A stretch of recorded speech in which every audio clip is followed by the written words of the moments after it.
Sundays are fun days at Zamboni's on 7th Restaurant and Bar. They love hockey, they love St. Paul, and they love bingo.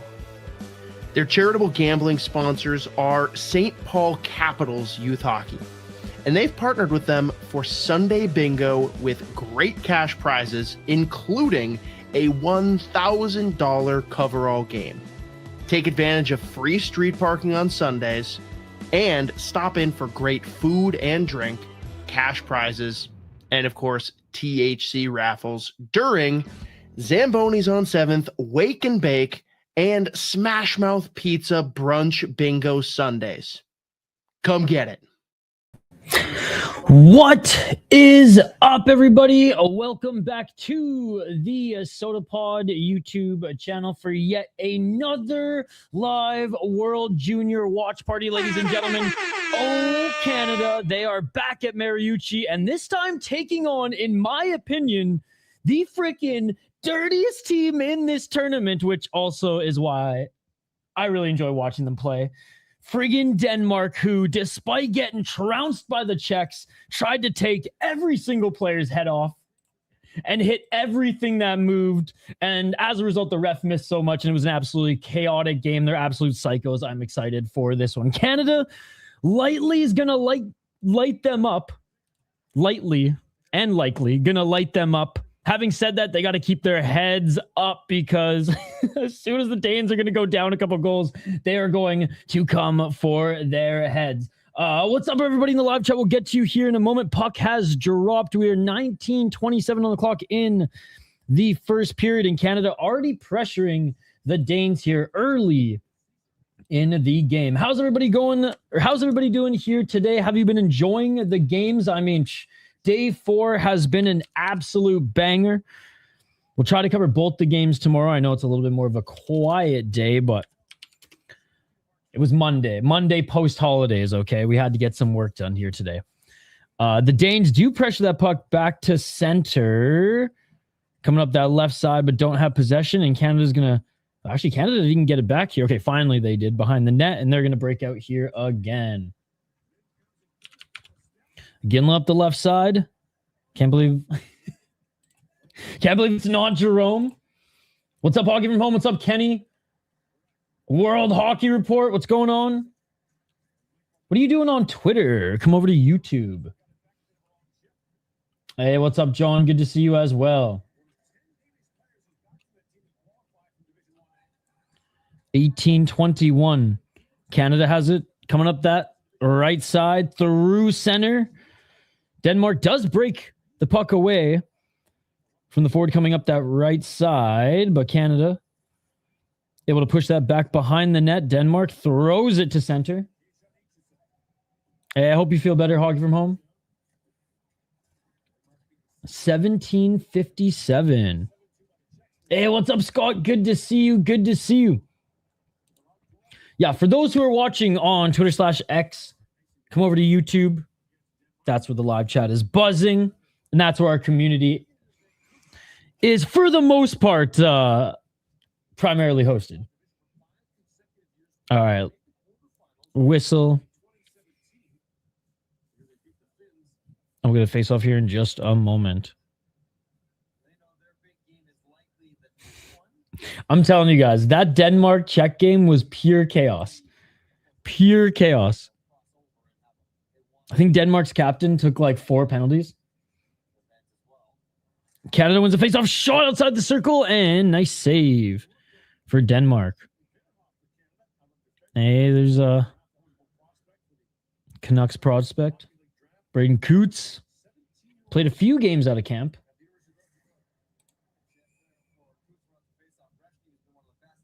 Yeah, this winter's been pretty gnarly, Hockey from Home. And it's only getting started. All right, another face-off to the right of the Danish netminder. Will Degenerate Dane make a stop today? That is the question. Shot by Canada on the one-timer. That goes up, right, and wide. Denmark does get it back to center, but Canada, and actually forces it all the way back down to Canada's zone.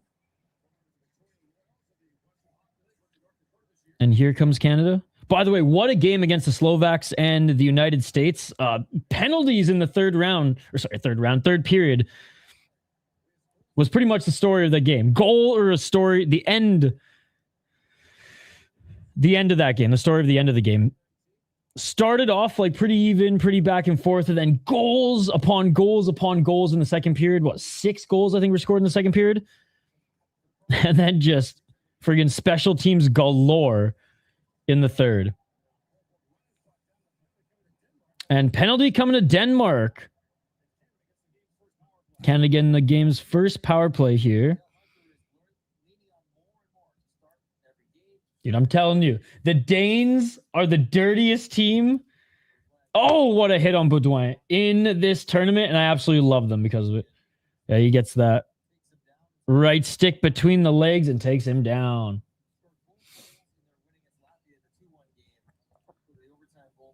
Not enough hockey from home. Never enough. If you're watching live on YouTube, don't forget to smash that like button. Don't forget to subscribe. We'll be covering at least 1 to 2 games every single day of the World Juniors, leading up to the, obviously, final game. Canada passing, cross-ice shot, score! First of many, let's go, boys. Gavin McKenna puts this one home. There you go. And the projected first overall pick in this year's NHL entry draft, Medicine Hat stud, former Medicine Hat stud, now one of the highest paid players in college hockey. Beautiful, beautiful pass. Look at that. Look at that. Cross ice and boom, center left circle. And what a beautiful shot by Gavin McKenna. Opening up the scoring 1-0 for Canada. See you later, hockey from home. Hope you feel better. Again, guys, I've said this so many times already, but the shoulder patch that Canada has right now, that logo is my favorite. That logo is my favorite. Call it nostalgia, but that logo, they should just always go with that one. I hate that they fucking change it up every single year.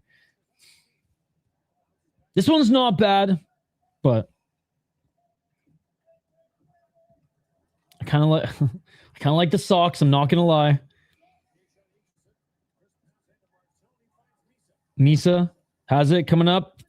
Oh, what a great shot up through the slot, but that goes right and wide. Here come the Danes. They backhand this one in. Oh, big hit by Denmark. Dude, I'm telling you, these guys are going to try to take Canada's heads off. They had like 2 guys to the Czechs that went down the tunnel. They did come back in the game, but still. Canada coming up that left side through center. The rink wide pass didn't hit Martone. That goes behind the net. Bouncing puck. Battling on the left wall now. Dug up between the skates. And Canada gets it back. Blue line. Right side. Blue line. Shot through traffic. Gloved down by Denmark. And already they're pushing Canada out of the crease, man. I would say probably the best game of the tournament so far was the Slovakia and USA game today. Second best game, the Czechs versus Denmark yesterday. It was just insane, man. It was absolutely insane. It was close until like towards the end of the second period. And then the Czechs started to run away with it, but like, I cannot describe to you how just like these guys not only wanted to finish every check, they wanted to get every single Czech player out of here in the dressing room being looked at by the doctor. When I started streaming, it was 6-4 for the Americans. There were still a few minutes left, though. Oh, nice little pass in front to the crease and could not get a stick in there and get that rebound home. Canada has it at center. Denmark hasn't had a single shooting shot, nor scoring opportunity, nor really play set up at all in this game thus far. It's just been constant pressure by Canada.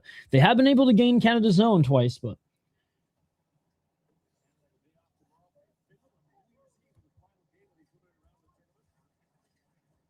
Oh, there's a big hit by Canada answering. 14-22.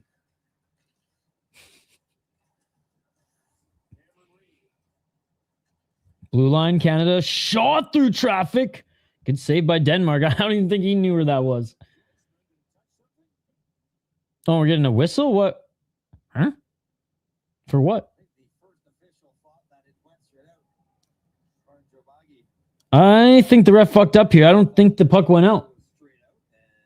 6-5 U.S. final score. Wow. So the Czechs ended up getting one. Damn, that's crazy. Oh, delay of game.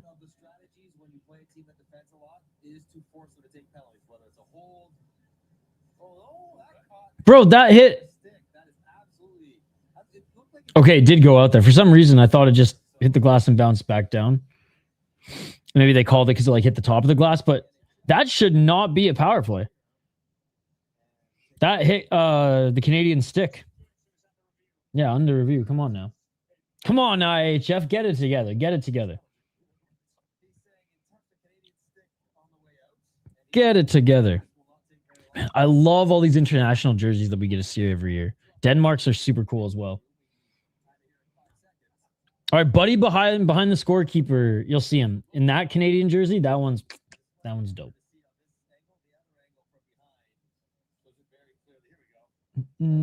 Are you Canadian can or Canadian can't? I think Canadian can today. How's it going, Sean? I swear, though, Canada's got to keep their heads up, man, because friggin' Denmark is the dirtiest team in the tournament. What they did to the Czechs, not on the scorecard, but physicality-wise, oh my God. I'm surprised. I'm surprised the Czechs came back and looked as good as they did against the Finns here today, given how much damage they took against Denmark of all teams. Absolute psychos, as you would say. Absolute psychos.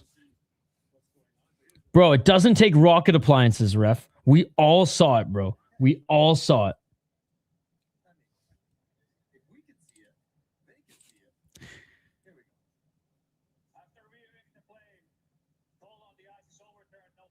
Yeah, thank you very much. All right, we just wasted a few minutes, ladies and gentlemen. Grossman free from the box.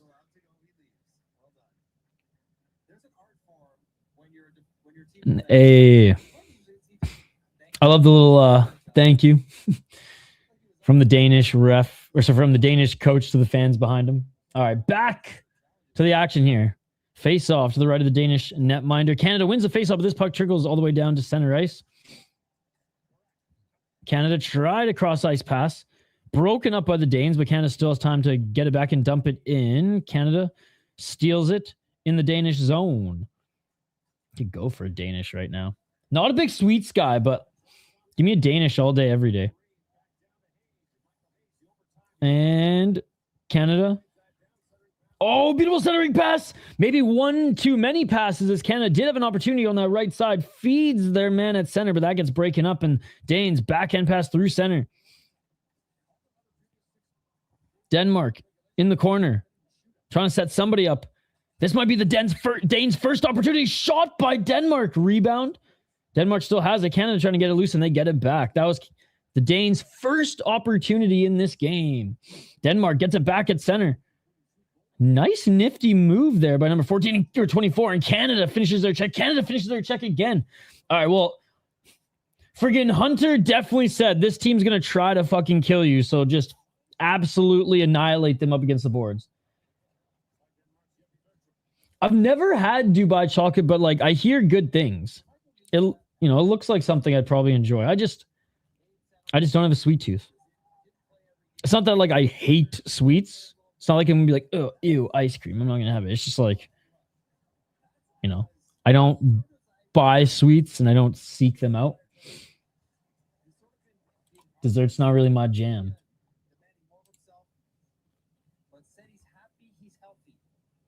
There's a few exceptions. Like, I love mangoes. I don't know if those count as sweets, but mangoes are pretty sweet. Mango matcha. I'm not a big matcha, guys. It's too hippie for me, but everyone loves it. Oh, shot by Canada outside the right circle, and nice save by Denmark. 12:36 on the clock, by the way. 6 shots for Canada, 0 for Denmark.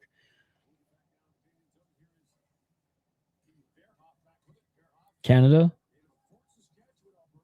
Up the right side. Over the dang line. Over that dang line. Ooh, that'd be good. That'd be good. Canada keeps this puck in the Danish zone, holding the line, or the defenseman here, back to the left side. Blue line. Canada just flicks this one way wide of the goal. Oh, I keep seeing these Sleeman ads, dude. I miss me some Sleeman. I miss some Honey Brown, dude. You cannot find that in Minnesota. You cannot find the Sleeman Honey Brown in Minnesota. 11:40. Yeah, you can barely find Kokanee on tap here. And here comes Canada. 1-on-3. Able to hold this and wait for reinforcements. Empty shot. Goal. Nobody there. Nobody there. Braden Coots of the Vancouver Canucks. Let's go, baby. That one's even better.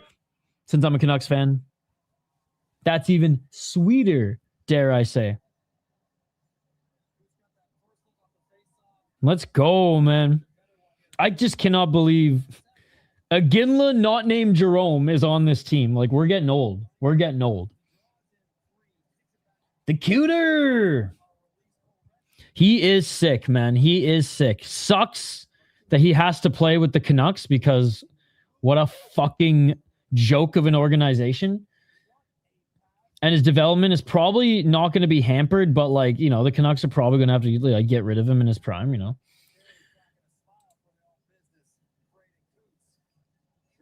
But hey, while we got him, we fucking love him. It was really cool that he got some games out of camp. I don't think the organization or he expected it, and he was just that good, although the Canucks just were that bad. But he did hockey from home. He scores the second for the Canadians.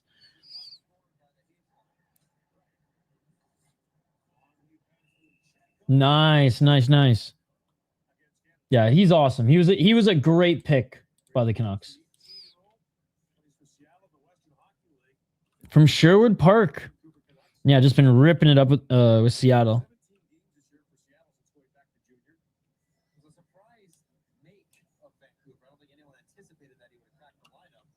Yeah, so Mike Johnson on the TSN broadcast is saying exactly what I said. Not a lot of people expected him to even just play some games in the NHL. But hey, unlike Riley Height last year, Braden Coots earned his shot. Although the Minnesota Wild were a much deeper team than the Canucks, let's be honest. Last year and this year. Canada, great job dumping it in as they finish up their change. Denmark gets it back, but Canada retrieves at center. Canada, nice backhand pass, but they're going to reset. I don't even know what that means. I don't even know how it started. I don't even know what it means. I just see a lot of people talking about it. Canada up the right side. Tried to feed someone at center. Nobody there, but a rebound. Canada goes for it. Loose puck, and the Danes get it back. Denmark, no shots on net, but did have one legit scoring opportunity thus far. Oh, and they try to get the rebound. Somebody's stick broke. I don't know what happened there, but Denmark still has it. Denmark outside of the circle. Shot. Can't get through traffic. Blocked. Can't get through traffic again, blocked, and here comes Canada. Canada, right side, springs someone at the slot, shot scored. They're going to score like that every fucking time tonight, guys. They're going to score like that every single time. You cannot. Oh, buddy lost his skate blade and all, goddamn. And there we go, the Calgary Flames prospect. Perek with the goal. Every time they have a guy open in the slot, they're going to score. Slot or in the circle. Wide open with that pass. Maybe Denmark gassed themselves out trying to kill the Czechs the other night. Honestly. Because they didn't look this slow against the Czech Republic. Perek, hockey from home. And there we go. Canada up 3-0. Yeah, but like, what does it mean? What is the significance? All right. 9:48 and Canada looking for another tip-in. And this puck's going to go into the Canada bench as Denmark tried to knock it off the wall and chase it into Canada's zone. I mean, if you want to see Canada light the lamp a lot tonight, Hog from home, I would say yes, stay up. But this is going to be a beatdown. This is going to be a beatdown. All right. Let's get a poll question. Let's get a poll question. Who has been the best team in the tournament so far? That will be the poll question here, guys. So if you're watching on Twitter/X, if you're watching on Facebook, if you're watching anywhere not on YouTube, come over to YouTube and vote in the poll question. All right. Let's do Czechia, Canada, USA. Czechia, Canada, USA. I can't put Finland up there because they just... I don't know. I'll say comment for Finland. There we go.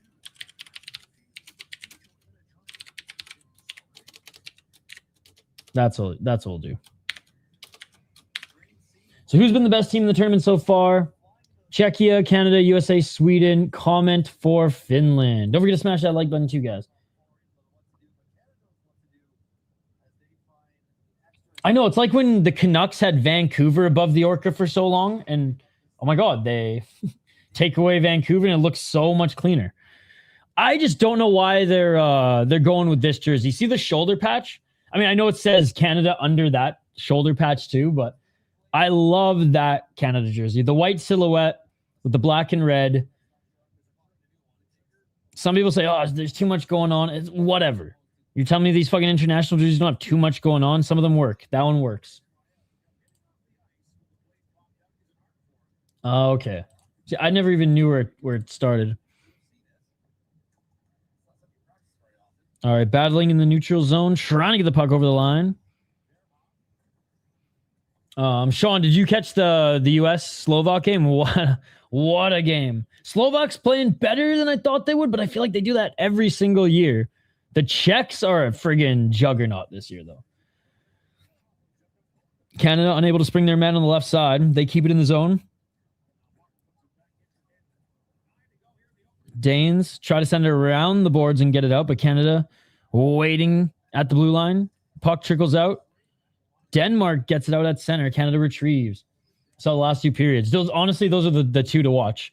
First was pretty like even back and forth, not like each team, closing their gaps. Oh, big hit by Canada, but it's Denmark that has the last laugh as Canada's player bounced off of him and went flying. USA goalie's not having a good tournament. They look pretty good. Otherwise, maybe Bob will play the other goalie, but I know Bob doesn't like winning. Yeah, I mean, we did say, though, that kind of like Canada the last couple years, this year's goalie for the States wasn't going to absolutely dominate and or be the best goalie, arguably, of the whole tournament. Oh, man, look at the freaking bodies that are being thrown here. It's on TSN in Canada or RDS and NHL Network in the United States. See you later, Hoggy from home. But yeah, the first period was pretty like back and forth. Tight game, and oh my God, did it open up in the second. And like what a third period as well. I was saying, Sean, that took the throne for game of the tournament thus far. Before that, it was the Czech and Denmark game, because even though the Czechs cleaned up the Danes on the scorecard, Denmark literally tried to take their heads off. They almost succeeded with one guy. Their captain took 4 penalties, was just on a freaking rampage. Like, they are, and I say this in the most endearing way because I love it, they are the dirtiest team in the tournament. I know, but man, he looks like the worst in the tournament, unfortunately. So far, you're not wrong. You're not wrong. Like, I know Germany and Latvia and shit are getting lit up, but like, Latvia's goalie, pretty damn good, or at least I don't know if they split them. The one that played Canada was played out of his mind. The German goalie who played the United States played out of his mind. They switched up the Danish goalie, I'm pretty sure, because they want to play their top guy in the relegation game, but he was 17 years of age, and honestly, he had a really good game against the Czechs. Sweden's goalie is fucking unreal. Finland's goalie had a hell of a game today against the Czechs, keeping them in it. The Czechs have 2 awesome goalies. Canada finally has a good goalie. So yeah, you know, you're not wrong. You're not wrong. Denmark getting the puck back, 7 minutes and 47 seconds remaining in this first period. In the corner, Martone gets it back for Canada, springs his man in the circle. Canada can't get a shot off, but there's Martone back to the blue line. Left side. A little bumblefuck there, but able to throw it back and around the boards. I gotta stop saying that, because if I ever do get a commentary job again, used to work for Hockey TV, shout out to the IIHF, I can't say bumblefuck on air. Iginla has it, shot! That goes... I don't know if that went right and wide or left and just went right behind the net. But anyways, Canada still has the line. Oh, that might have been close, but it looks like it stayed on side. Back to the blue line. And Canada's going to have a fucking change. That's a slap in the face. Canada going to go for a little bit of a skate there as the defenseman takes it right into the crease and has a shot. Canada literally has a chain, like literally changes while holding the zone. What is this, a power play? Nah.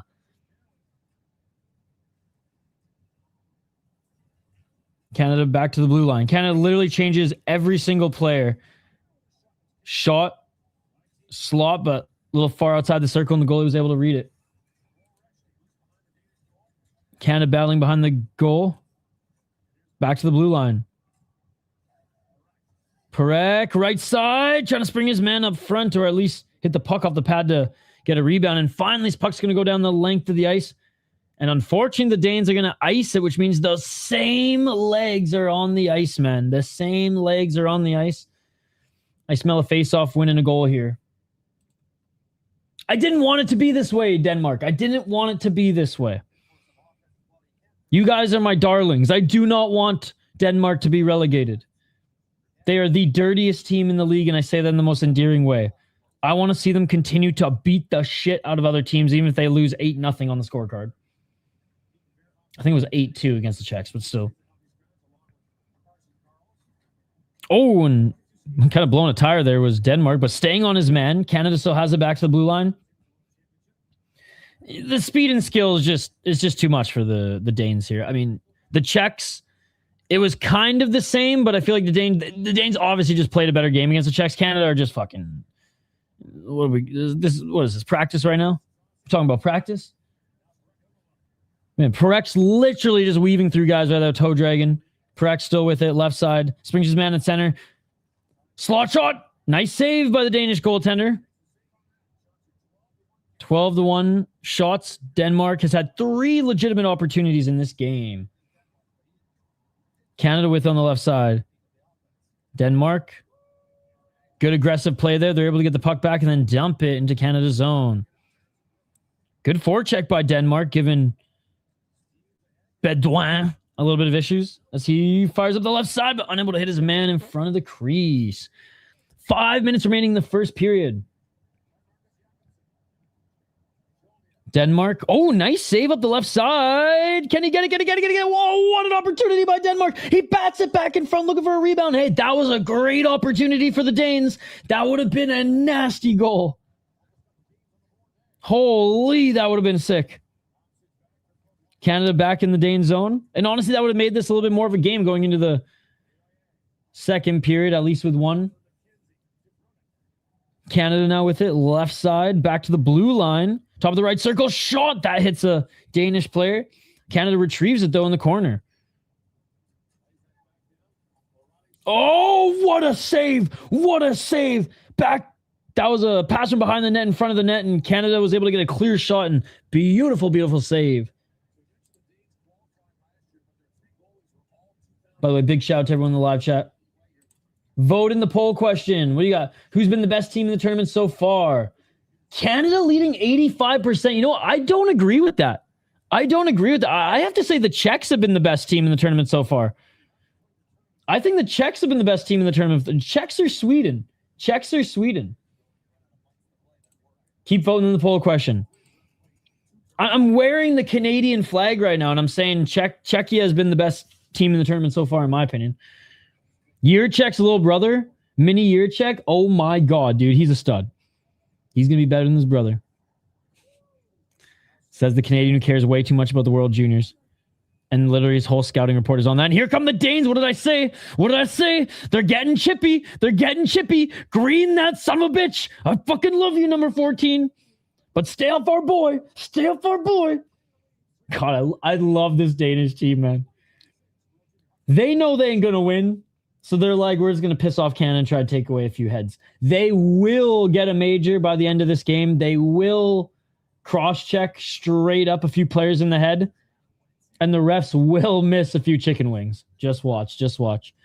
And I ain't talking about the B-dubs or, shout out to my Canadian brothers and sisters, the Boston Pizza variety. I can't believe I'm ever going to say this, but I kind of miss Boston Pizza. There's only one item I liked on their menu, but I kind of just miss having it around, you know? I don't really miss Tim Hortons around at all, to be honest. Quick Trip has my heart. But, yeah. I don't even know if I'm ever going to go to a Boston Pizza again. Probably not, but just knowing it's around. Just knowing it's around.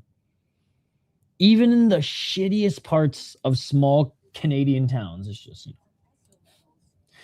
Because there might not be a Moxie's or an Earl's. All right, the Eastern Canadians don't even know what Earl's is. But Earl's, I will say, since the 90s and early 2000s, has had quite the fucking facelift.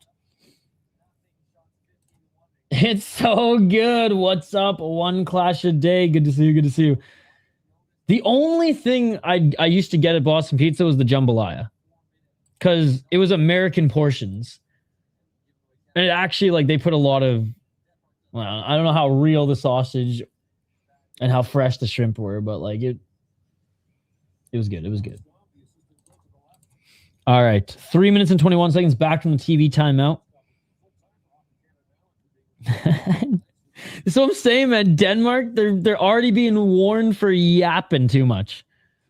Denmark wins the face-off here. Let's go, boys.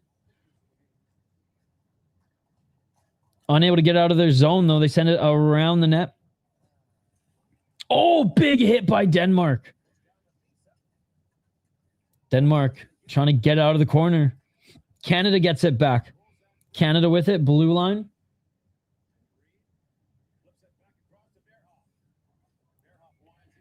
Anybody going into the island on Friday for the quarterfinals? I want to. I'm going to go... I'll be at Mariucci for Canada-Finland on Thursday. Thursday, right? Or Wednesday? Wednesday, sorry. Whenever Canada-Finland game is, I will be there.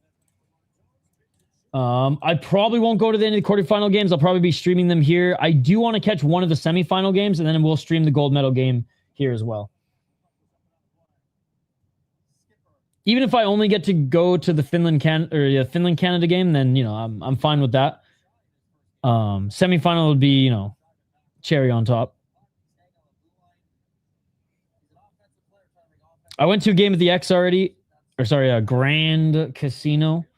I got to go to one at Mariucci now. I got to go say what's up to my homies at TSN too.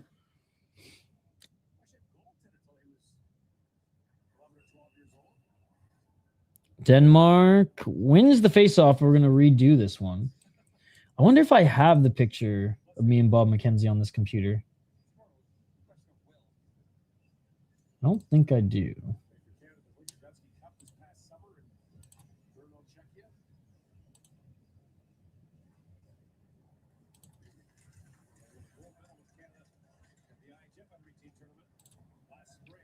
2 minutes and 16 seconds. Canada has it at center ice. They spring it up the left side, and that goes around. Hell yeah. That'll be the most competitive game on paper for Canada in the preliminaries.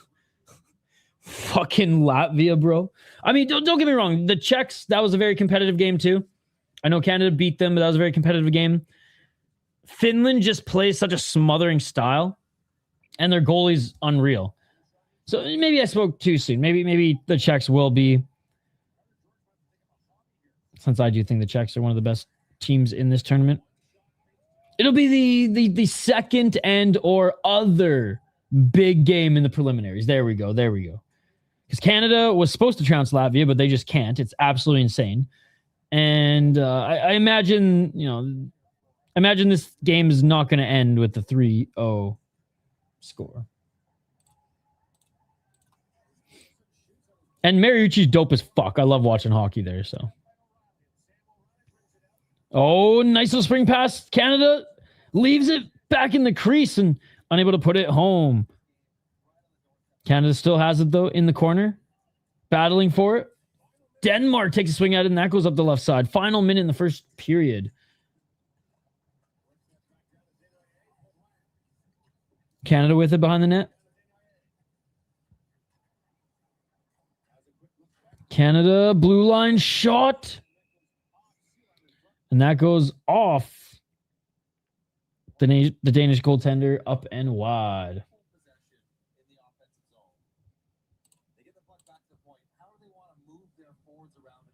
And we're going to get a face-off.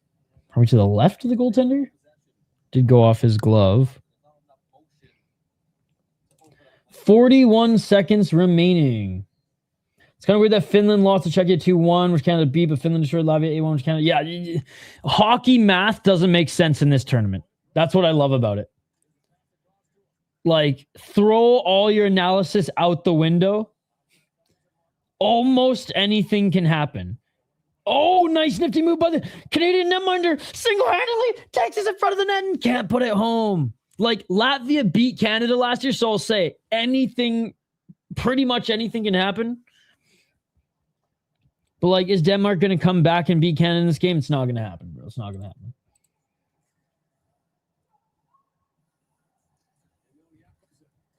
And if it does, that will be the biggest upset in hockey history. Oh, Canada couldn't put it home on that rebound. That's got to sting for the Penn State stud, Gavin McKenna. And Prek laughing at him. You should have the game in the background, for legal reasons. That's illegal. And, I mean, if you're a fan of the sport, you know where to watch it. As simple as that. It's always funny, people on YouTube asking me to share content that I do not own live on screen. It's very weird. This is 2025. You'd think adults and kids alike know that is illegal. It seems like this whole tournament comes down to which team had a better sleep the night beforehand. Pretty much. All right, let's take a look at the box score here. We'll go over some of the stats. We'll continue to take your guys' comments, man. And then we'll take a quick break and leave you guys a little teaser as Hoppy and Z discussed some prospects coming up, especially if you're obviously if you're subscribed to this channel. You probably follow USA Hockey and the Minnesota Wild more so than the rest who will join us for these World Juniors. But if you are interested in some of the NHL's top prospects, Z doesn't only just talk about Minnesota Wild prospects. He talks about league prospects as well as draft picks and guys coming up in this year's draft. So we'll leave you guys with a little clip when I take my break in a few minutes here. But let's continue to read some comments and go over the stats from this first period. Yeah, even Kenny doesn't even watch hockey and he's got it. I love how Kenny only watches World Juniors and Minnesota Wild now. You know what? I dig it. All right, let's get into this one here. And we'll also go over like what went down overall today, as it was a very busy day. All right. So, yeah, Denmark took the first penalty. They did kill off the penalty. Back to 5-on-5. Gavin McKenna scored. Coots scored. And then Zane Perek scored. All three were beautiful cross-ice passes, and just nobody was on their man. Coots coming up the slot, as well as Zane Perek, whereas McKenna's was smack dab in the middle of that left circle. Stats for this game: 15 shots for Canada, only 1 by Denmark, but I can confidently say that Denmark has had 3 scoring opportunities. Only 1 puck has hit the net, though. I wish I had the hits. Face-offs, Denmark trails only by 1 face-off, so Canada just beating them in the face-offs 9-8. Both teams are throwing the body around like crazy. This has been a pretty physical game to start.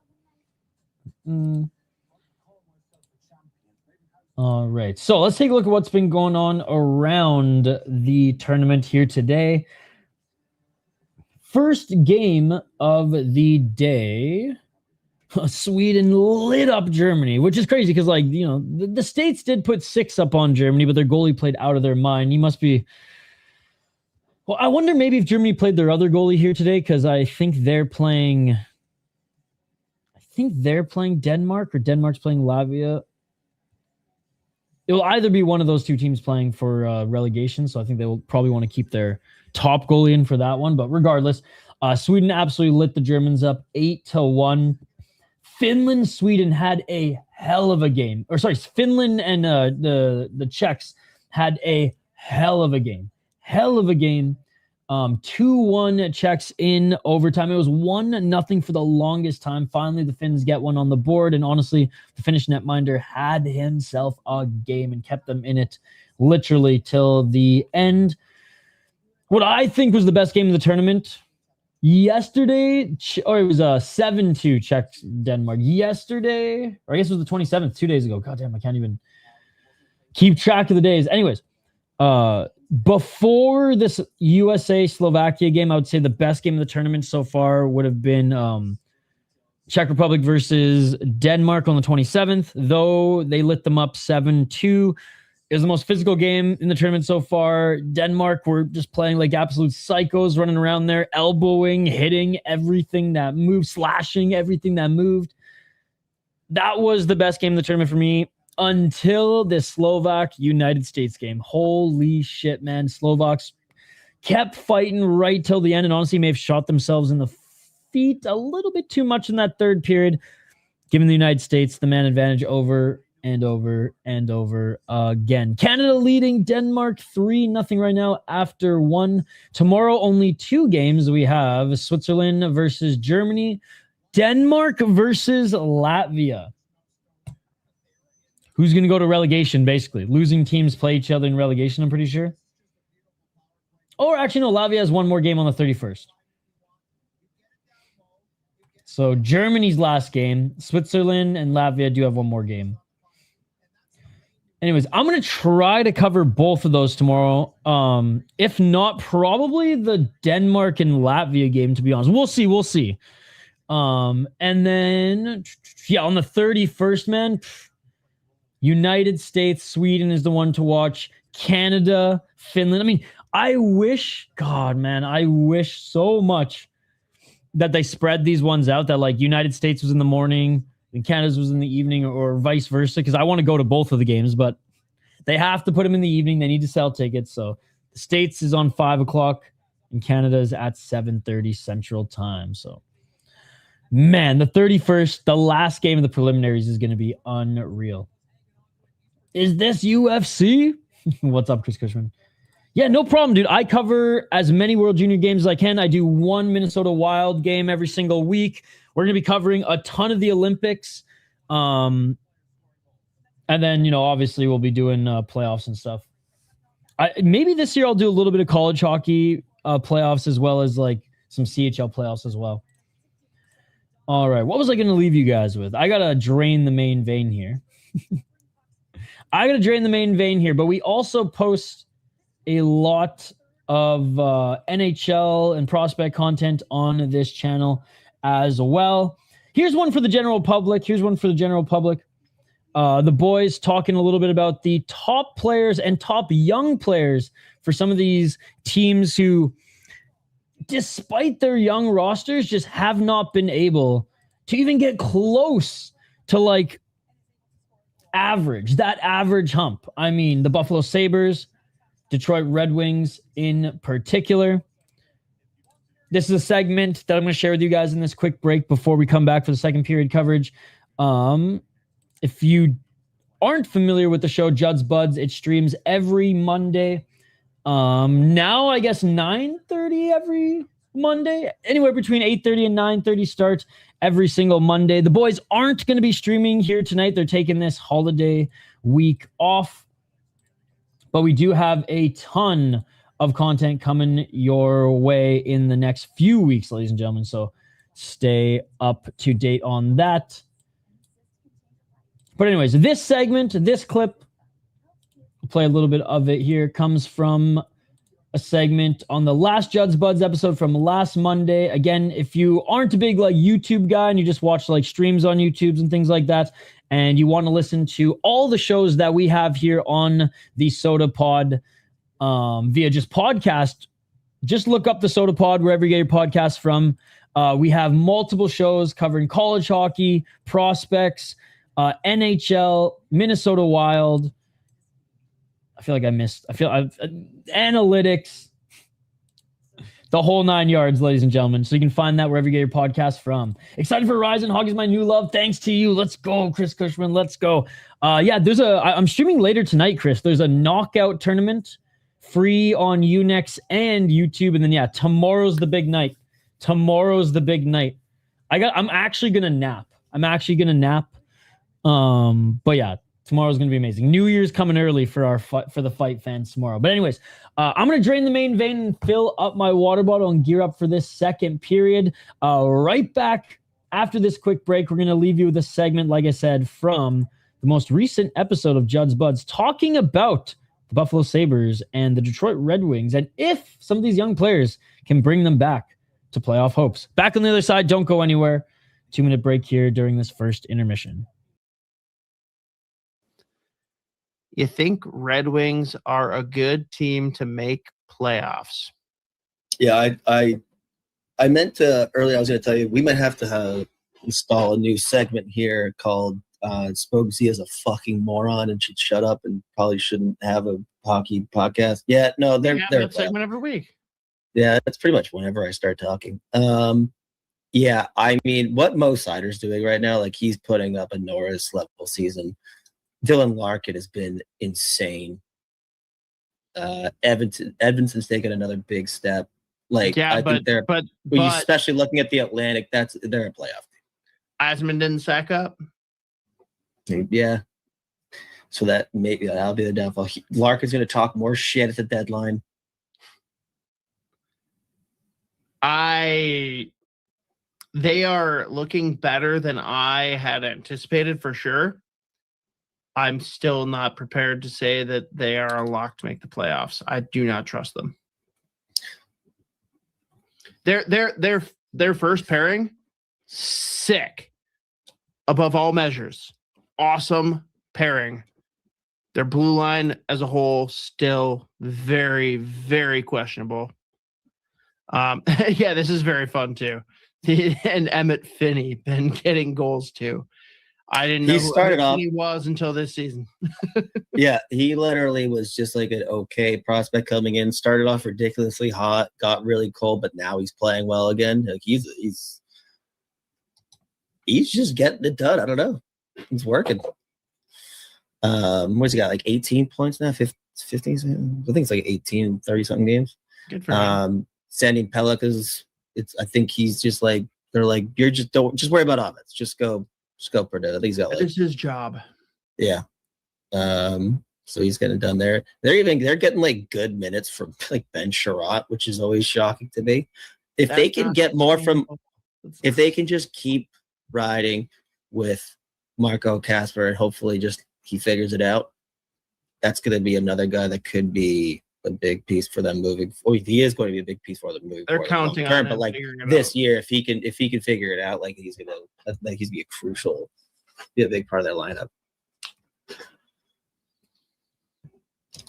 Do you think the Penguins are gonna flip Kulak again? Probably. I also hope they flip several more pieces because they're not good. When I saw that fucking trade, I was like, we haven't talked about it yet. We haven't talked about it. Dubas has done it again. I was like, how the fuck did they get away with all that? That was, but at this point, are you taking advantage of a special needs kid with Stan Bowman? Oh boy. He is not a good GM. He is a moron. He fell face first into his cups. It is crazy to me that like they just the whole Jari contract.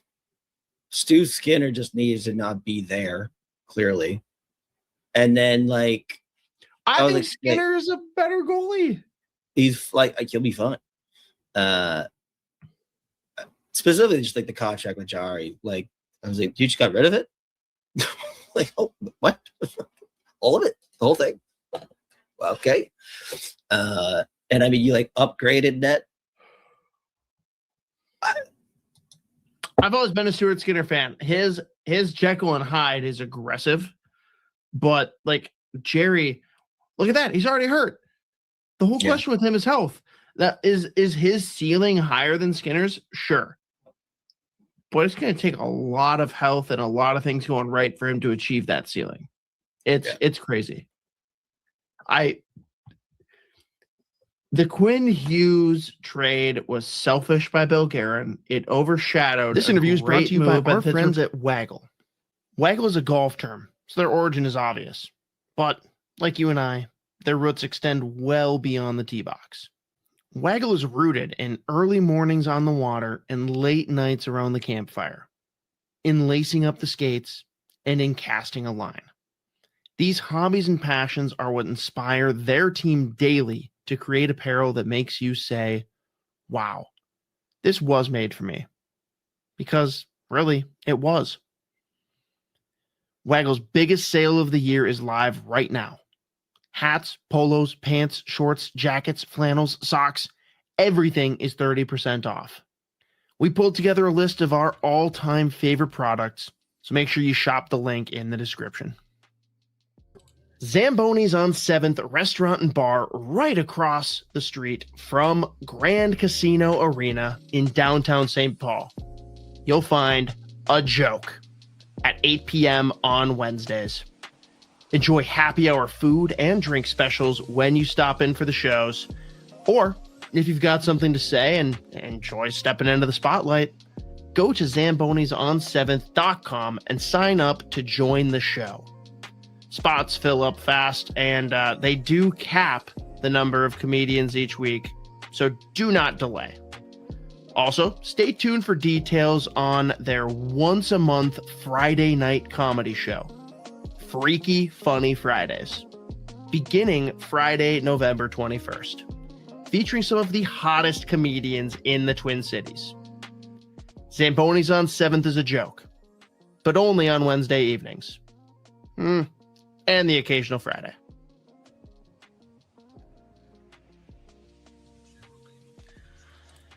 And we are back live here on the Sota Pod YouTube channel for yet another World Junior watch party. Ladies and gentlemen, Canada taking on Denmark. Canada leading 3-0 after one.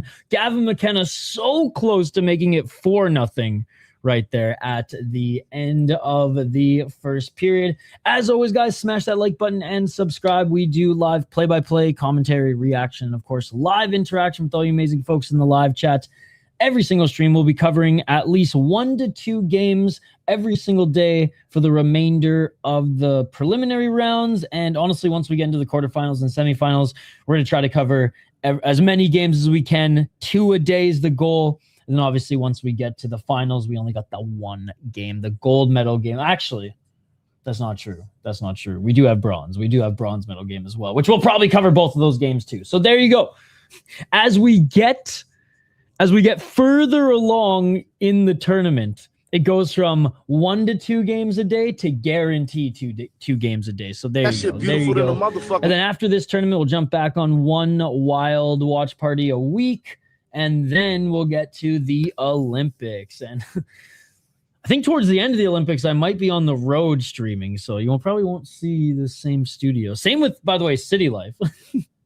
Some of my streams are going to be on the road. I will say, for like 2 months, I'm going to probably have to get strategic, which I hate doing, with what leagues I cover to keep me relevant on the platform. But it'll be pretty cool. It'll be pretty cool. Once it's set in stone and we're full steam ahead, Chris Cushman, I'll fill you guys in. Potentially going on a podcast tour with one of the clients, but we'll see. We'll see.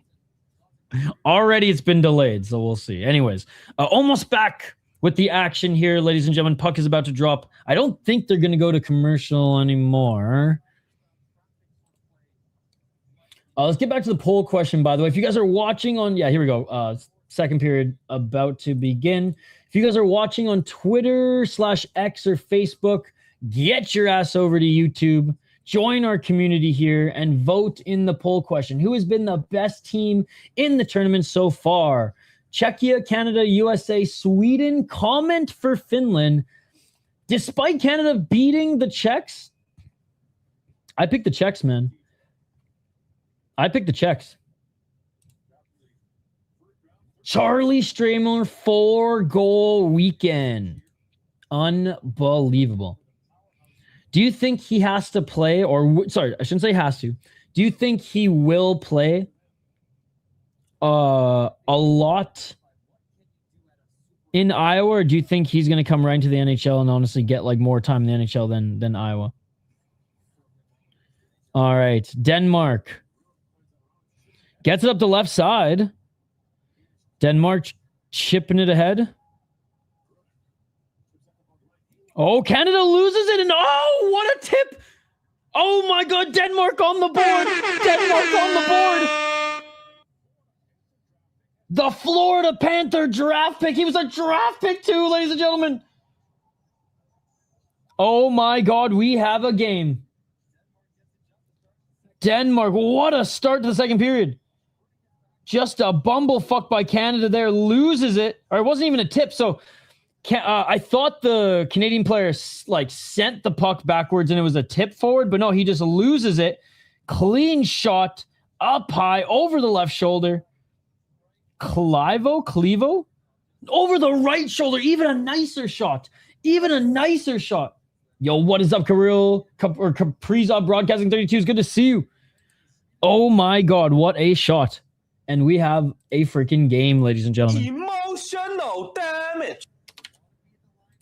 Holy, I mean, you can't mess up. Anything can happen in this sport. You can't mess up.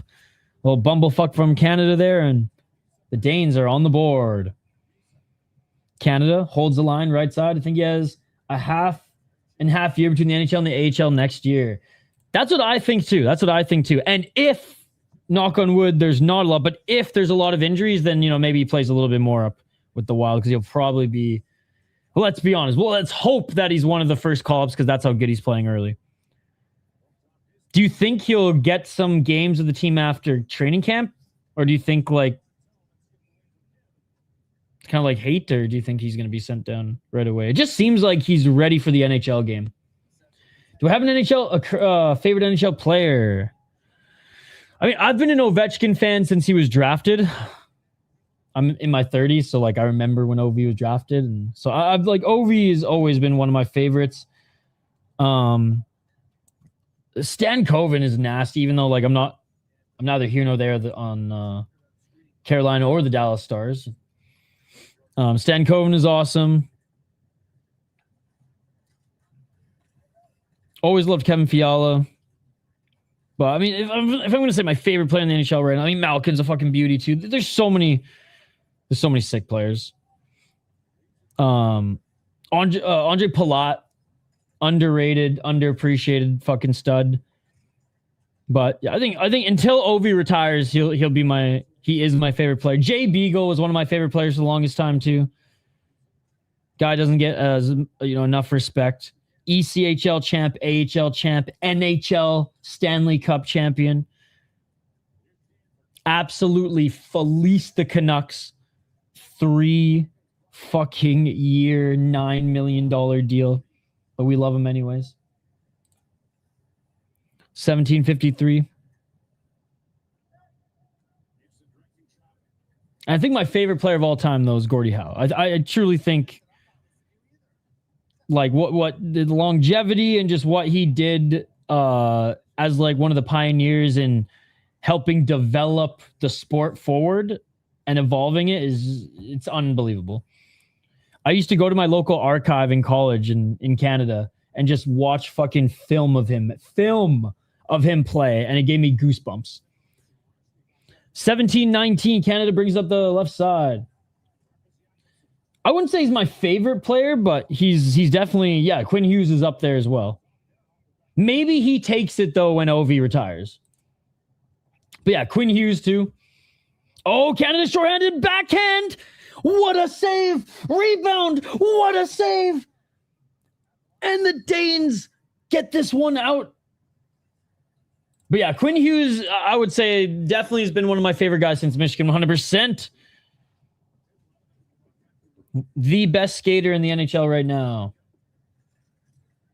I don't want to hear this McDavid North fucking South Hudson Bay Road crap. 1633. Every American just went, what the fuck did you say? And every Canadian is just spat out their coffee. 1625, Canada still has it. In their zone, they send it up the left side. Nice pass. Backhand slot. Can't get the shot off. Canada pokes it back to the corner. And I'm pretty sure this isn't the one that played the Czechs, because I think Denmark was saving him for their last game.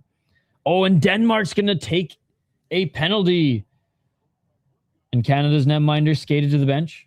I think Boyum has to be mine because I planted my flag in February before the Wild drafted him. There you go. I want Riley Heidt to become one of my favorite players because, I grew up in Prince George, man. How cool would that be? Oh, big hit by Denmark.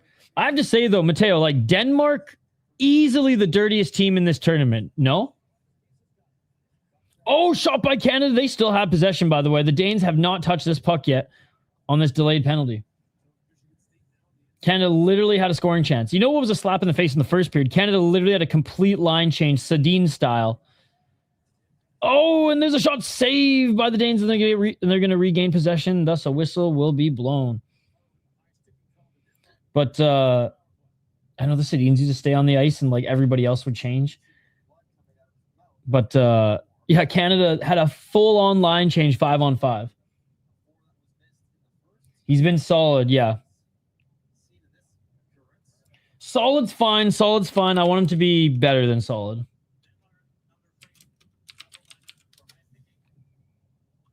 My boy fucking Sop, by the way. Just rotting in the ECHL. I'm glad that they're not going on strike. The Finns have been brutal, though. One of the D getting ejected in minute 1. Honestly, I don't think the Finns have been that bad. I mean, yeah, they got one player ejected, whatever. The Danes had one player ejected. Their captain took 4 penalties. They sent 3 guys to the Czechs dressing room. All came back, but still. Literally. Oh, and the refs missed 3 chicken wings to the face. Interference calls that just weren't called. The penalty's under review right now because of the blood. 2 cross checks, neither called. Like, dude, I like that Czech Denmark game was probably the dirtiest hockey game I've seen in like the last decade. Like since probably like I don't fucking know, some BCHL game or like men's league game or some shit. You know what I mean? No, I love it. I love it. That's what I'm saying. Look at what they're doing right now, man. I was saying before the game, I'm like, the Canadian boys are going to have to keep their head up because I don't care if this is an absolute blowout 8-0. The Danes are going to try to kill them.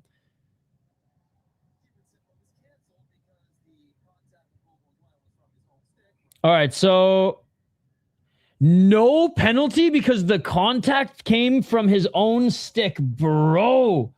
The Danes have the hockey gods on their side here today. Can't wonder the kneecaps are broken, right?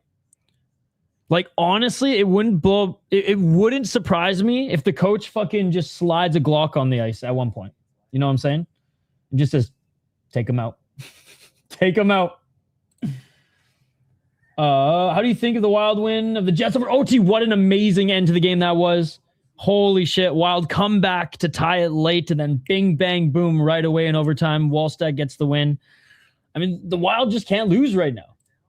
It just sucks that the Avs are in the division because, like, the Wild can beat Dallas, but the Avs are just, man, they just seem to be on another level.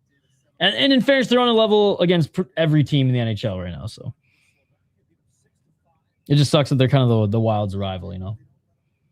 15:04. By the way, I got to get the Kaprizov bobblehead back on the table here soon. I got Bertuzzi hiding behind Josh Leddy's protein.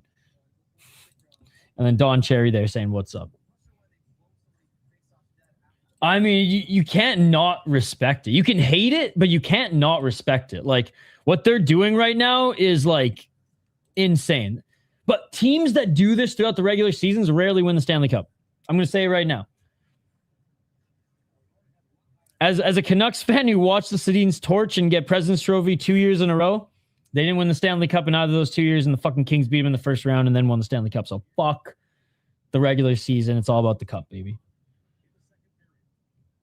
Another potential high stick. I mean, the refs aren't looking. Oh, it was a slash. I was going to say, dude, these dirty freaking Danes, man. I love them. I love them. Boys, if you weren't playing Canada right now, I'd be screaming, come on, ref. Have some balls. Kaprizov to Hughes. Then Hughes slides it in over Boldy. Absolutely freaking roofs it over Hellebuck. Boldy is a superstar. Like, watch Boldy end the season with more points than Kaprizov. Best contract in the league. Best contract in the league. 14:44. Canada wins a face-off. Canada on the power play. Weren't able to score on their first power play. Let's see if they can score here on their second. Colorado holds a record as the only team to lose a playoff series to Seattle. Look at that. So much history.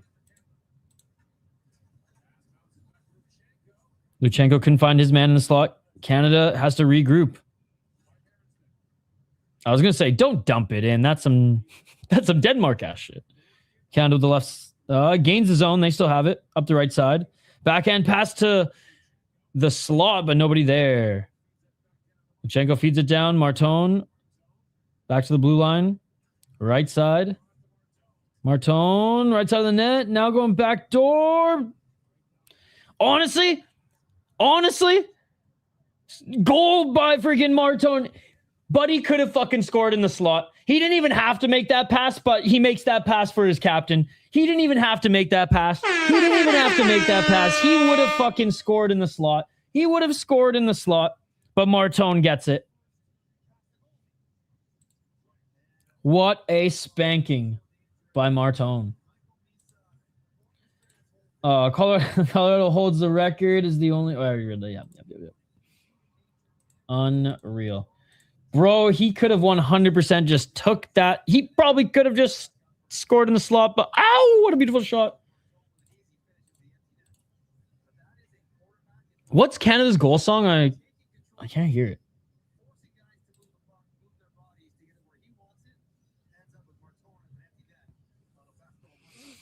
Mateo, I mean, if Riley Height ends the season with like 20 points, I guess, it's not a bad first year pro, but man, I was hoping he'd end with like 30, 40 in his first year. But I mean, that's a lot to ask. The AHL is not a high scoring league.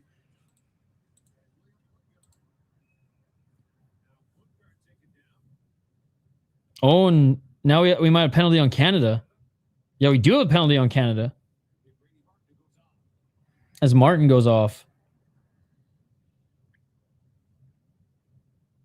Yup, that's a freaking tap to the skate trip if I've ever seen one, bud. TV timeout. Hey, I will say, having a TV timeout now versus halfway through a freaking 5-minute penalty, that was ridiculous the other night. That was absolutely ridiculous the other night. Literally gave, I forget who was freaking playing. It must have been the Czechs and the Czechs and the Danes. Denmark literally got like a minute and a half, 2-minute break, commercial break to recharge their penalty kill after being absolutely dominated. Bing bong chimmy chang zim zang zazooey.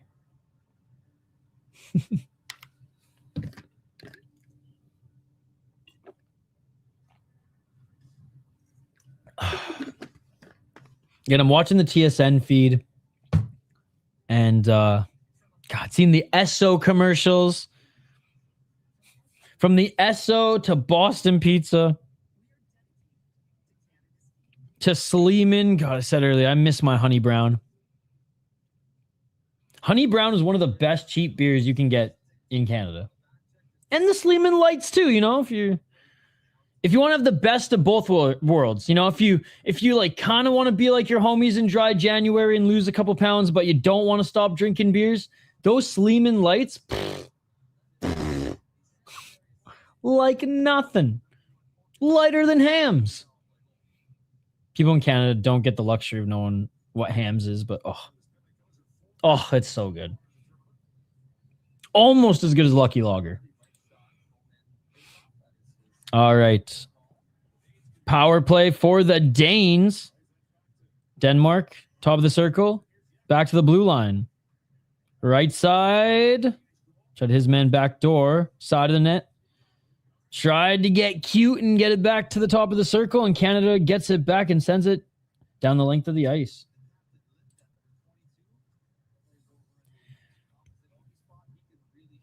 Denmark. Up the left side, back to the blue line. Top of the circle, shot, nice save by Canada. Let's take a look at the poll question. All right, things are starting to settle out a little bit here. Who's been the best team in the tournament so far? Comment for Finland. The Czechs 5%, Canada 67%, USA 21%, Sweden 7%. I'm surprised Sweden is at only 7%. Guys, if you're on Twitter/X, come over to YouTube and vote in our poll question.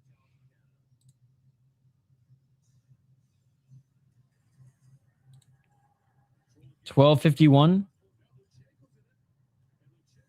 And Canada gets the puck back at center from Denmark, able to fire it back in the Danish zone. Pretty good kill for Canada thus far.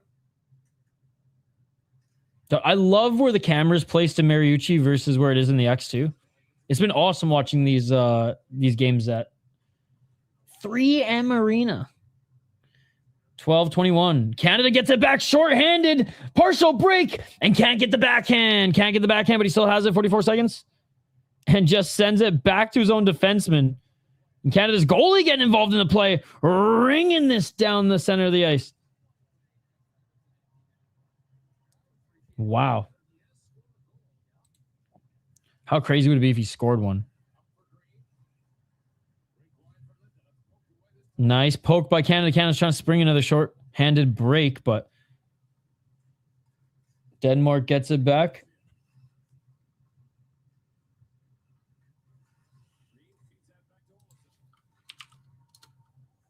$11 minutes. I can't believe the only Danish person I know is not watching right now. Where you at, degenerate Dane? Where are you at, brother?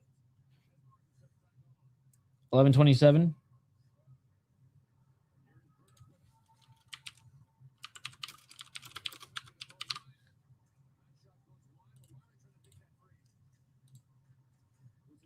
$11:13. And Canada with a little opportunity there, trying to poke that one home, and a glove down by Denmark. Good penalty kill from Canada. Aggressive penalty kill from Canada.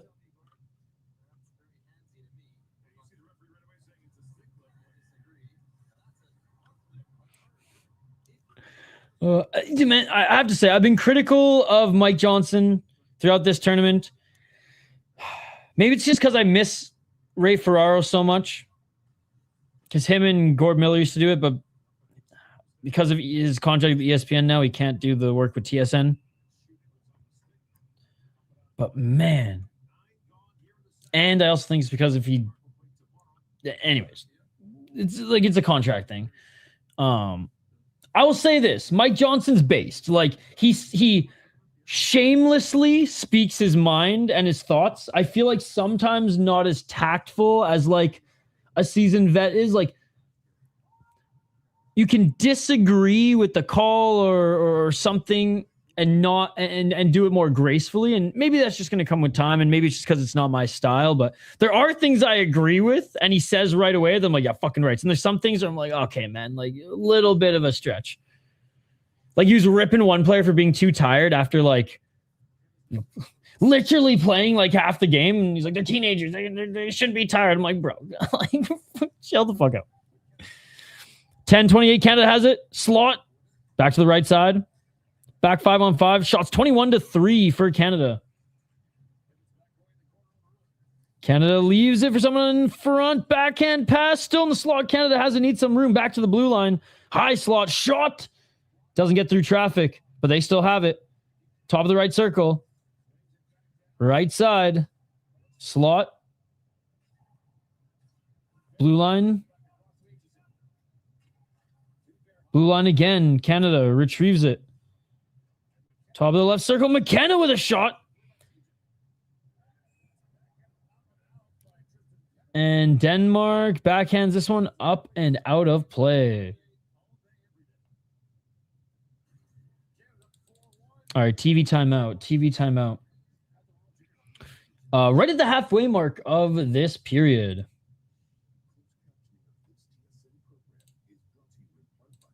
All right, let's take a look at the stats here so far. Yeah, 21 shots for Canada. Face-offs, 14-15. I mean, the face-offs have been pretty even. And we have seen that even from going as far back to the beginning of the first period. Like, Denmark would get possession, get to center, and then lose it. Or get possession, try an nifty pass up the wall, and then lose it. Or get it past center, send it down the corner, and then not be able to retrieve it. But I wish, again, I said this before, I wish a flash score here had hits. Because both of them have been friggin' going nuts. I will say Canada's been a little bit more aggressive towards the end, or towards the halfway mark of this second period, but that first period, man. Canada were finishing their checks and were, getting their hits back, but just like in the friggin' Czech game, man, the Danes are hitting everything that moves. You know what's crazy? Basketball is better than ice hockey in Canada. All right, so it's delay of game call. Canada's going to go back on the power play. That's not true, but, I mean, you can be a basketball fan. You love a really boring sport.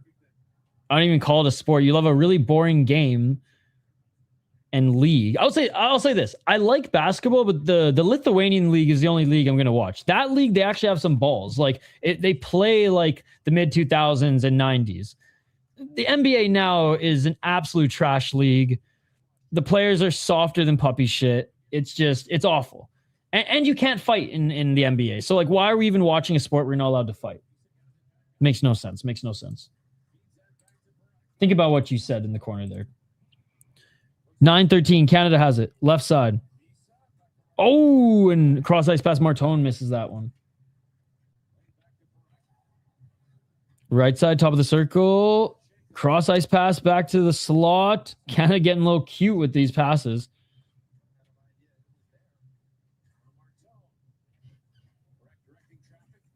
Top of the circle.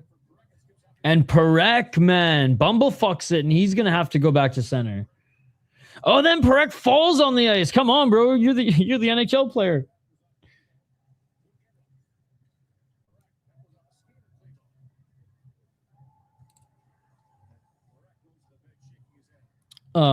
It was Porter Martone who scored the last goal, assisted by Parek and Misa. And nice job by Denmark, just literally picking Canada's pocket at center. Denmark sends us back down the length of the ice. Canada. McKenna, right side shot. Nice save by Denmark. Canada still has it. Canada loses it, but gets it back as they get in front of that pass. Canada, one-timer, block. Canada still has it, looking for that shot, and that goes right and wide. Canada has it in the corner, though. Sends it back to the blue line. Left side. Sneaky backdoor play, but this puck trails the line. They can't send it home. Literally trickled on the line there, and they can't send it home. And Denmark with it, send it back down the length of the ice. That was so close. Can't wait to see the replay on that one. That puck was in the crease behind the goalie, right over the line. No one there able to poke it home. Take a look here, guys. Take a look here. So Canada, tried to find his man backdoor. Couldn't. He hit it, but his stick hit the post. So the man on the back door, I think it was Martin, his stick hit the post. He got his stick on the puck, but the shaft of the stick hit the post. Or I guess it was McKenna who took the whack at it. Anyways. Oh no, McKenna missed the rebound. And so like the puck didn't curve enough to go right in the net. It was right on the line, and McKenna unable to get his stick on to poke it home. And that'll do it for the power play, by the way. Back 5-on-5. God damn. What if, I mean, even though Canada's clearly leading, non-stop action game, and there's another shot by Canada. Save, and faceoff's going to come to the right of the Danish netminder.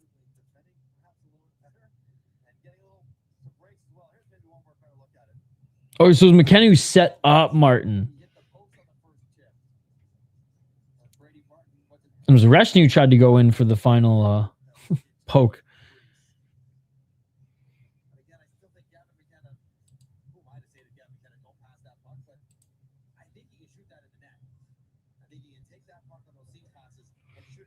See, this is one of those things that Mike Johnson's going off of. He's like, I don't know why McKenna didn't just shoot that puck. And it's like, I agree. Canada's getting a little cute with their passing right now. I mean, they're treating this as, I think, a little bit more practice at this point. Even though they blinked a little bit, had a little bumblefuck early in the period, and Denmark scored on their second shot. So can't sleep on anybody. But maybe you can practice. 6:42 remaining in the second period. Oh, shot by Canada. Big defense in front of the net as Canada can't even get through the crease, and we got some bodies piling up, and the ref gets in front of it before any more nonsense.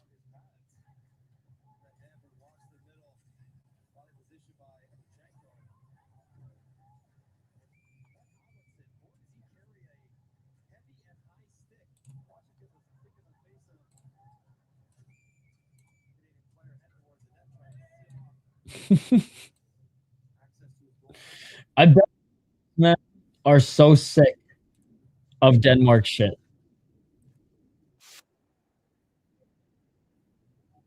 Shave today. There you go. This is the smoothest it'll ever be because the shadow begins in like an hour. So screen. We already asked one person already asked, oh, what a backhand. What a backhand, and even better save. 2-on-1. Tisha Ginla, man. Beautiful backhand. When the ref makes the glove save. I don't know what Tisha's. Oh, Tisha's arguing that maybe his glove was inside the net when he made the save. Nah, bro. Nah.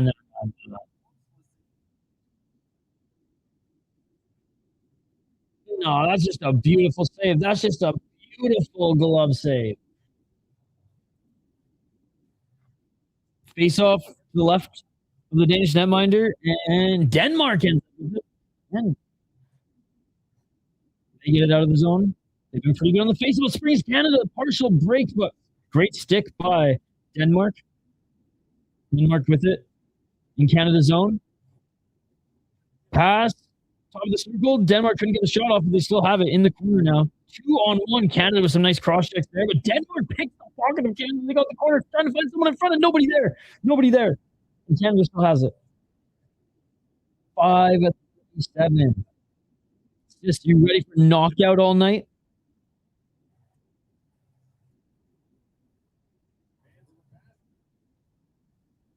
There's like fucking 20 fights tonight.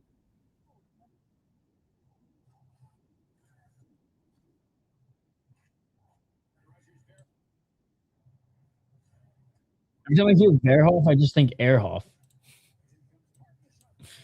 Shout out to Christian Ehrhoff. Canada, left side. Top of the circle. Cross ice pass, shot over the right shoulder and score. What a pass and what a goal. Second one of the night for Gavin McKenna. The former stud from Medicine Hat. Now the highest paid player in college hockey. I actually don't know if he's the highest paid player in college hockey. I just know he makes more than Marcus Johansson, and he plays for fucking Penn State. And that is hilarious. For those who don't know, Marcus Johansson's an NHL player who's like, I think he's like third or fourth, probably fourth in scoring for the Wild. McKenna literally makes more money than him playing for Penn State, baby.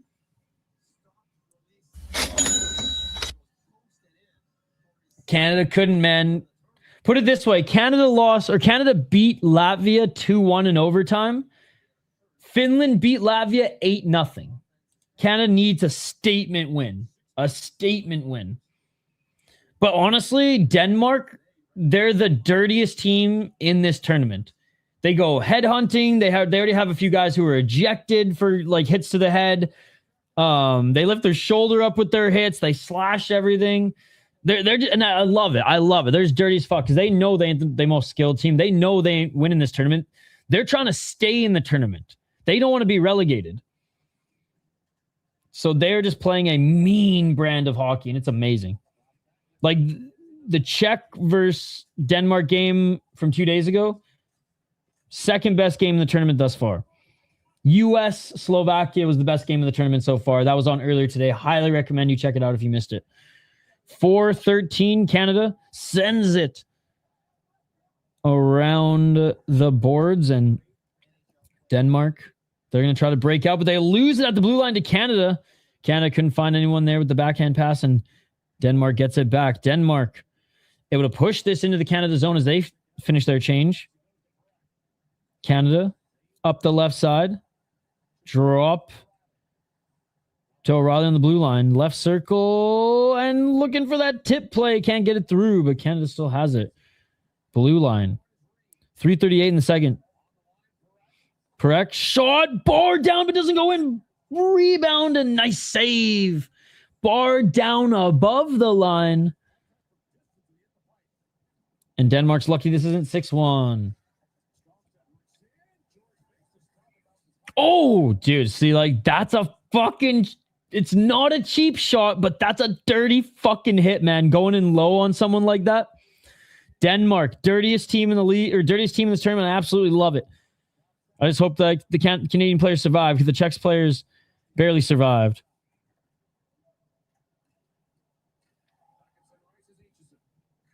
Canada has to reset in their zone. They send up the left side with Denmark. A lot of pressure on them here, and they lose it. And Denmark actually backhands it into the Canadian zone. They had one player right above the blue line, and that's going to be offside. Really? TV timeout with 2 minutes left? What the fuck, TSN? What the fuck? Corporate dicks, man. 2 minutes left. You're going to go TV timeout? Fuck's sakes. There's no way they're shoveling the ice right now. There's no way. No way. Crazy. In the second intermission, I'm going to play a segment off another Judd's Buds episode, by the way, guys, which actually relates 100% to this tournament. Literally, the video is titled, Will Anyone Be Able to Stop Canada from Winning Gold? We'll play the first segment of that. If you guys want to check out the full interview, I'll share the link. The full clip, I'll share the link in your chat.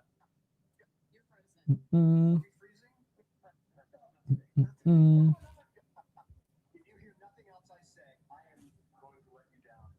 Yeah, he unsubscribed a long time ago. When the stakes are high, why rely on cable internet? Switch to Canada's most reliable internet technology with a 5-year plan price lock only from TELUS. 249. And if you're going to defend someone like that, then good riddance. Bye-bye. Canada is smoking Denmark. That they are, buddy. Yeah, a few weeks ago, he departed. We'll say that.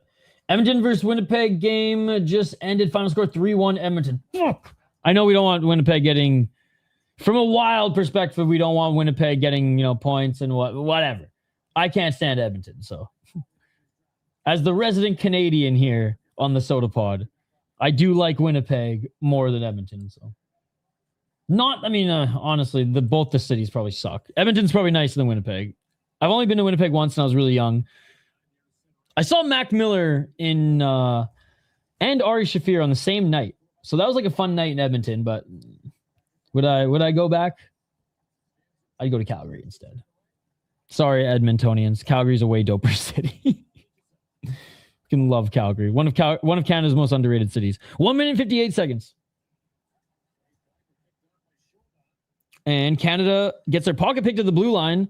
Single-handed opportunity here. Backhand for Denmark, and Canada doesn't even wait for a whistle. Goalie drops that back to his defenseman. Canada can't get it through the neutral zone. 1 minute 36 seconds. Yeah, I think I'm going to go to that game. I live in Minnesota, and I went to the U.S. versus Germany game at the Grand Casino Arena, and I want to go to a game at Mariucci. Shot by Denmark, and a great block by Canada. He's hurt, though. He's hurt, and storming through the defense. And a great save by Canada.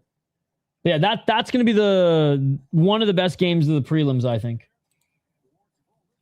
Dude, good little rush here by Denmark.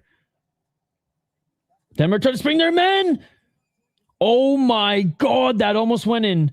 Great blocker save by Canada. And it's tough when the goalie doesn't get any shots, right? Only 5 shots on net for Canada. Well, 6 now. And so these are the opportunities that Denmark really has to bite down their mouthpiece and go for, because you don't have a goalie who's super fresh. He's too fresh. I disagree. That's crazy to say. They rarely are relegated from the World Juniors. They're always competitive in the Olympics and on the world stage. And their goalie, man, that one goalie who plays in the DEL, who played the Americans, one of the best goalie performances I've seen in a long, long time. So I couldn't disagree more, brother. I couldn't disagree more. 29 seconds.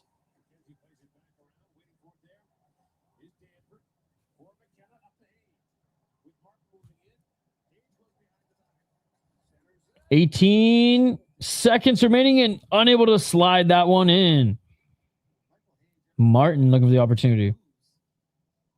I don't think they're going to be relegated this year. I think it's going to be Denmark or Switzerland. I think Latvia and Germany will be able to hang on. The Czechs blew out Latvia after they beat Canada last year too, right? And what was it? Kazakhstan got relegated last year. Kazakhstan and Austria. I think Norway won Norway's one of the teams coming up in the next tournament. They won their play-in tournament. And that is it for the second period. Canada up 5-1. Could be worse for the Danes. Could be worse. They got a little bit of puck luck. I'll say the hockey gods helped them out a little bit, but then, they righted their wrong. And Canada up now 5-1. Shots 31 for Canada, 6 for Denmark. Honestly, the Danish netminder playing damn good hockey. 5 goals on friggin' 31 shots, given that Canada is just a team of freaking superstars. Man, not bad so far. And this isn't even Denmark's top guy. They're saving their top guy for the relegation games. Face-offs, again, Denmark leading by 1, but hanging there with the face-offs, pretty much 50-50. It's kind of going back and forth as far as who's leading by 1 or 2 throughout the period. Again, I wish I had the hit count because these teams both have to be up there. Not Denmark maybe leading as they're hitting everything that moves. So 3 goals in this period, just a few seconds in. Less than 30 seconds into the period. Sorry, 31 seconds into the period. Mads Clevo on a turnover for Canada ends up opening up the second period scoring and getting the first one on the board, the only one on the board right now for Denmark. Porter Marton scores right after Denmark kills off their penalty. Canada takes a penalty. Denmark takes another penalty. And Gavin McKenna scores the 5th one for Canada. Another beautiful shot right from the slot. There have been some nasty, nasty goals too for Canada. Some really nice shots in this period. Hillaby's underrated for the Panthers. Are trash this season. Again, wholeheartedly disagree. They've been banged up, so injured, and are still hanging in there. Brad Marchand's putting this team on his back. And trust me, come playoff time, they'll be fine.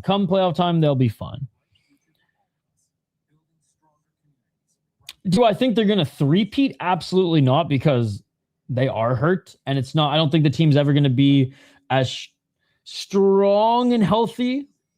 Not that they've been winning cups completely healthy either, but I don't think it's going to be this bad in the second half of the season. This Olympic break for them is going to be great.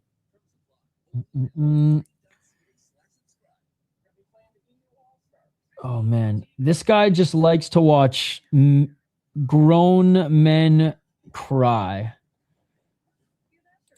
Grown men crying is his definition of sport. Grown men, I just want to repeat that one more time. Grown men crying, complaining to the ref about a man just walking by them. That is this guy's favorite sport. Insane. Go think about how wrong you are. You got to agree the Oilers are rust. I don't know what that means, but the lampposts in Edmonton are rusty as shit. Kind of like the county in which I live in right now. So they do need to fix those rusty lampposts. I do agree with you there. It's grappling. Faceoffs never really seem to be one-sided anymore. Maybe that's just me. That is true. It's just one of those stats I always like to keep my eye out on, because sometimes you miss it with just the eye test.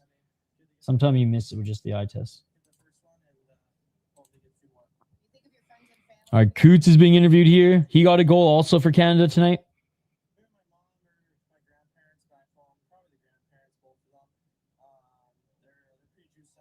He said my grandparents pretty juiced up.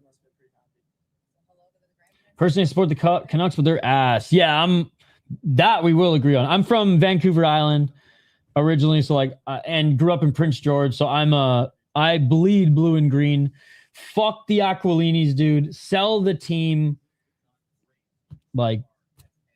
They rebuilt, kind of lucked out with some pillar pieces, and it just fucking didn't work. So they got to tear it all down, unfortunately. But Aquilini will never do that, because bro just cannot stop counting loonies after loonies. Soon there's going to be the Canucks are so lucky that there's corporate money. That corporate money buy friggin' boxes and seats and season tickets every single year. Because if they had more of just a fan base market, honestly, some of these American teams, they would not stand for this shit. And like, don't get me wrong, like the middle class, the grassroots fans, the real fans, they're not buying tickets as much as they used to. I promise you that. But like, they're always gonna get a revenue, so it's like they don't fucking need. They just need to play hockey and say the right things, and they're still gonna make money. So I don't know. It's unfortunate. It's dark times for a Canucks fan. Dark times for a Canucks fan. I said it. The riot, just like Abed and Community, darkest timeline. We're living in the darkest timeline. All right. We got about 5 more minutes until the second intermission wraps up here, guys. Again, thank you guys so much for hanging out with us here tonight. We do live watch parties once a week for a wild game outside of international tournament play and season, we'll call it. So we will be covering 1 to 2 games every single day leading up to the semifinals and finals, in which we will be covering every single game that day. Then we'll get back to 1 wild game per week. And then the Olympics, in which we'll cover as much of the Olympics as I can handle. We also have live streams every Monday. The Monday show has been moved to Thursday this week just due to the holiday schedule. And every Wednesday, we also post full episodes of Fellowship of the Rink with athletic writer Joe Smith.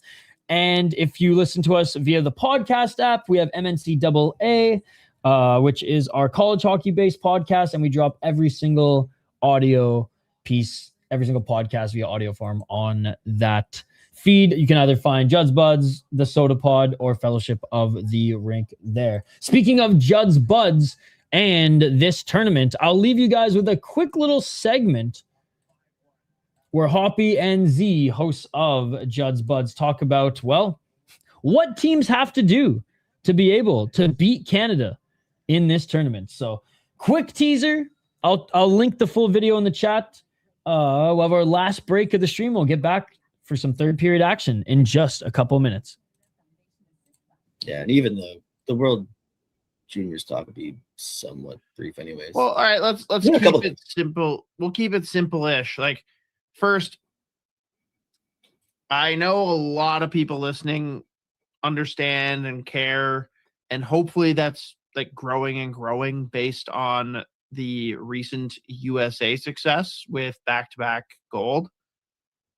Explain to people like why this tournament actually matters and why it's so important, whether it's like your team's drafted a guy that's playing there and you're watching them, or it's guys that are going to be drafted this upcoming NHL draft. Like, why does this tournament matter so much? Yeah, I mean, like for the players that are drafted, a lot of times, especially guys that go high or just maybe they fell in the draft, someone like a Banach or like a Kivi Haru, like, and even Banach, I don't know if you consider him falling. I think everyone loved them, but like they just weren't able to see past the size thing. A lot of times they end up playing like pro or whatever, and you want to see how they stack up against their peers. And then for guys playing in like juniors, you want to see how they stack up against the best of the best in their own age group. Like sometimes you watch the Brantford Bulldogs take on like the worst VOHL, but not going to put up 7 points. And, like, you don't really know what you could possibly take from that. But then when you watch them going up against like Team Canada, Team USA, like guys his age who are the best of the best, it just kind of gives you like a measuring stick. Someone like a Kivi Haru is like in a pretty shitty situation in Finland right now, and it's been up and down. Like, he's gonna be given all responsibility of this tournament for Team Finland.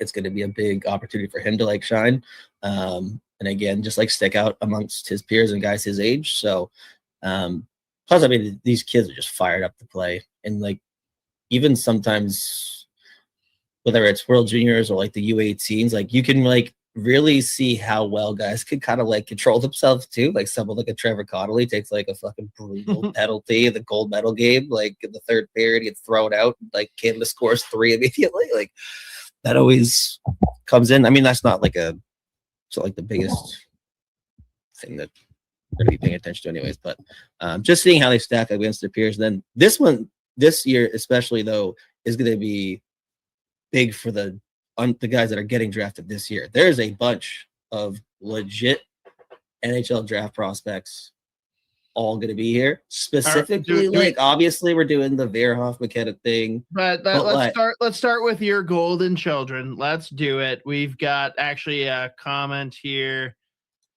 Whoever excited to see Stenberg and Bjork actually going to be attending Sweden's World Junior game on the 26th. Looking forward to it. Thank you, whoever. But those are two of your babies. Talk about them. They played that game against Canada. Was it yesterday or 2 days ago? Can't remember. They played a pre-tournament game, and I mean, both looked phenomenal. Stenberg is legitimately putting his stake in the ground to go first overall. He's absolutely in. Do you think he strong contention? I think he can. Yeah, I think there's a lot more people now who have McKenna out of that top spot. Whether it's Veerhoff, whether it's Stenberg, even Corey Proman's got Ty Lawrence, my boy, as his first overall right now. People are mad about that one. Oh yeah, big time. So again, this will be a huge measuring stick. I mean, McKenna, like I said this a couple weeks ago when we were talking about like the draft in general, but like this is a huge tournament for Gavin McKenna, which I like. I think everyone would have said that regardless, but like now, especially given the start to the season at Penn State and how good Stenberg's been in Sweden, the positional aspect of it too, with like Veerhoff, even like Chase Reed, Tyner this Lawrence interview is brought to you by our friends at Waggle. This is Waggle is a golf term, so their origin is obvious. But like you and I, their roots extend well beyond the tee box. Waggle is rooted in early mornings on the water and late nights around the campfire, in lacing up the skates, and in casting a line. These hobbies and passions are what inspire their team daily to create apparel that makes you say, wow, this was made for me. Because, really, it was. Waggle's biggest sale of the year is live right now. Hats, polos, pants, shorts, jackets, flannels, socks, everything is 30% off. We pulled together a list of our all-time favorite products, so make sure you shop the link in the description.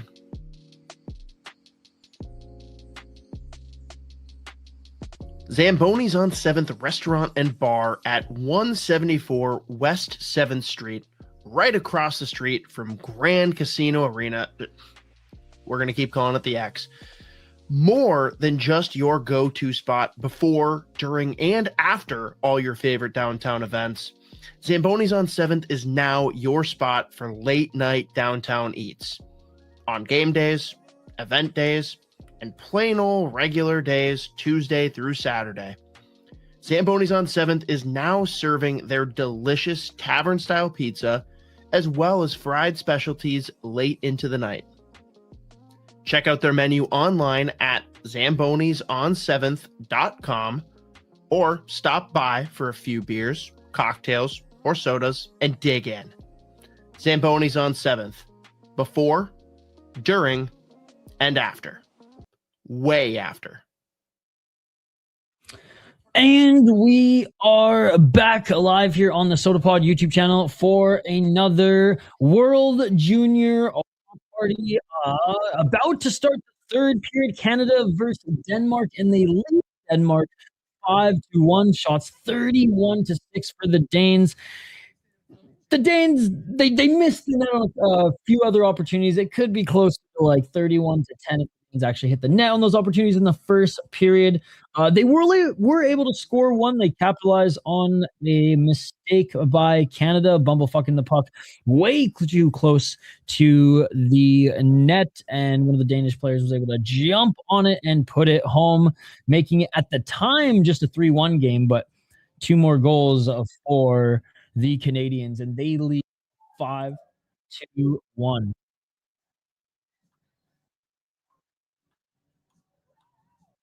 Just looking at the final goal there by McKenna. Woo! Beautiful.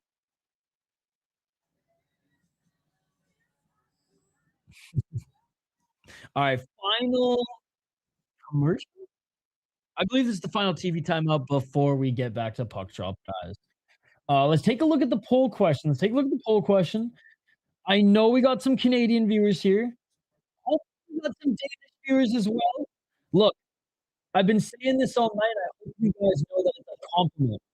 The Danes have been playing the dirtiest hockey this tournament, and I love it because they may not be the most skilled, they may not be the quickest, but they are making every fucking team they play finish all their checks, getting a little dirty with their elbows high, slashing everything that moves. I mean, it is not easy to play them, man. It is not easy to play them, even if you light up the score. So I'm sure the Danish fans watching are at least going, all right, the boys are literally fighting out there. Well, not literally, but almost literally fighting out there. And at least being the pests of the tournament, crawling and grinding. Just you know what? Their offensive players are doing their jobs as well. I mean, they're scoring in pretty much every single game, right? So maybe not a lot, but at least getting one in. I mean, they got 2 against the Czechs, and that game was actually close for a little bit. It was 3-2 at one point, 4-2, and then the Czechs kind of ran away with it. The Danes, well, were trying to kill them. All right, poll question. Who's been the best team in the tournament so far? Comment for Finland, because we ran out of spots, but the Czechs, Canadians, Americans, or the Swedes? Shocked? Absolutely shocked that Sweden, 7%, Czechs, 9%, USA, 19%, and Canada, 66%. I'm blown away that Sweden isn't right up there with Canada. I voted for the Czechs. I know Canada beat the Czechs. That game was so back and forth. And honestly, if both the Czechs and Canadians played 10 times in this tournament, it would probably be 50-50. Let's be honest. Maybe 60-40 Canada, but honestly, the way that Canada's been losing the Czechs the last year, probably 60-40 Czech. I don't think they were that dirty. I mean, I think they played. I think they played hard, and I think they played. I think they played a little undisciplined, but I don't think it's. I think they were more like cheating with their plays, holding on a little bit too longer versus like intentionally trying to lay motherfuckers out all the time, every play, every shift. I'm not going to say that like they weren't maybe making some questionable hits and stuff out there, but straight up, the freaking Danes, they knew they were losing the game against the Czechs, and they were still just going crazy, man. And I love it. Yo, what's up, Mitch? Dougie's Corner says, hi, how are you, homie? Yo, what's up, Mitch? It's great to see you. Shout out to Dougie's Corner. If you guys are MMA fans, go check out his channel. He's a real MMA channel. Hey, it's World Juniors time, man. It's World Juniors time. This is the best tournament in sports. MMA can step aside for World Junior Hockey. All right, third and final period, ladies and gentlemen. I almost said round there, Mitch. Canada needed to trounce the team. I think Canada scores at least 2 more this period. I mean, the Danish goaltender has been awesome. Hey, what's up, Chris? Good to see you. Yo, Chris is Canadian. I know he's been every game in this tournament. Dude, how fun has this tournament been with some of the storylines and just crazy games like that Denmark game against the Czechs the other night? Like I said, I'm in my early 30s, so I grew up watching Ovechkin play since the moment he was drafted. So, like, I will always be an OV guy until he retires. I do love Quinn Hughes.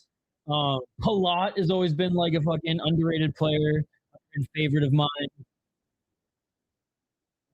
Gotta give a shout to Ryan Reeves as well, one of the only last tough guys, and Delorier as well. Delorier and Reeves, I love. 2 of the last heavyweights in the National Hockey League. Nice shot by Canada as they came up the right side.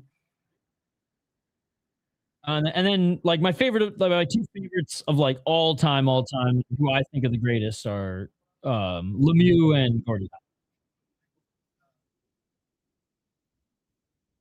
Dougie banned the word Kenny from his chat. I wonder why. Were you unbanned from his chat? Hey there, buddy. What's up, Mr. C? By the way, happy holidays and Merry Christmas to everybody in the chat who I may have missed happy Merry Christmas too. What's up, Tanner? My dude. Yes, sir. How you doing, brother? Close game. What's up, Endless Bane? Yeah, for low tier, top tier standards. Dude, how awesome was that American Slovak game? Holy! I said 2 days ago the Denmark Czech game was the best game in the tournament until today, where the Slovaks and Americans bumped them down to the second best game. And doing well, man. How are your holidays? What did you cook up for the fam this holiday season? I know you were probably busy in the kitchen. Dude, it's been so good this year. Nice shot by Canada. And Canada is not complete ass this year and not losing to Latvia. They almost did, but they didn't. Great to see you, because I was shoveling snow today, and I was thinking about you. I mean, in the most like brotherly love type of way. I was like, well, I didn't see you spray in the chat for the last like week or so during the holidays, and I was thinking, good for him. He put his phone down and just hanging with the fam. And I also felt like, okay, glad all is well. Hey, what's up, RJ? Good to see you. 5-3 Florida, 3-2 Carolina in overtime, 4-1 Columbus, and yes, 3-1 Edmonton. Thank you so much for the score. Me up 2. Oh, who scored for Minnesota so far? Minnesota. I didn't stream the last game today. I was going to, but work was crazy today. I had to catch up on a lot of stuff. I am aiming to stream both the games tomorrow, if not one for sure. I was watching it though the whole time as I was like making dinner and finishing up some things. I did stream the Czech versus Denmark game 2 days ago, and I was losing my shit on stream, dude. I think at one point I was shadowboxing like the Danish players who were literally trying to beat the shit out of the Czech players. It was unbelievable. Hey, well, have a good night. One clash a day. We will be streaming at least one stream a day, so join us. Johansson and Boldy, let's fucking go. Boldy's going to end the league or end the season with more points than Kaprizov, and Johansson is going to be like fourth in scoring. What's just hilarious is Gavin McKenna at Penn State is making more money than Johansson. Yeah, dude. Denmark is, and I say this in the most endearing way, and I'm going to keep saying that throughout this stream. They are the dirtiest team in this tournament, and I absolutely love it. Yo, thank you so much. Yo, Mitch, I know you came here from an MMA channel. Look up this channel if you haven't already. Dougie's Corner is way more of like an MMA channel, but if you do like combat sports, look this up. That's my second channel. That's my non-hockey channel. Great to see you, Mitch. Have a great rest of your night. We'll be up streaming on the second channel all night, by the way, and all night tomorrow for Ryzen. All right, let's focus back on this game. Yo, the chat, you've been absolutely amazing. Keep the comments coming. Obviously, we're going to show you guys love, but 16:01 in this third period. Still 5-1 for Canada. So it's 33-8 for the Danes. For the Canadians up against the Danes. And Denmark almost from a breakaway. The only guy who has a goal for the Danes in this period. He's pretty quick. He actually raced to the end and was able to race off the ice. I sound like I'm underwater. Okay, one sec.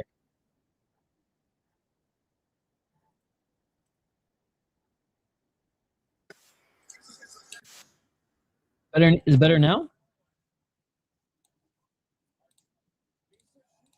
Oh, there's a short shot. Side shot by Misa. They score. Littering end. Is it any better now? Check. 1, 2.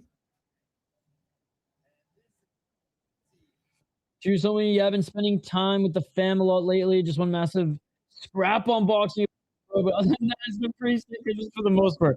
It wouldn't be Christmas without one family scrap. I hope everything's okay with you guys now.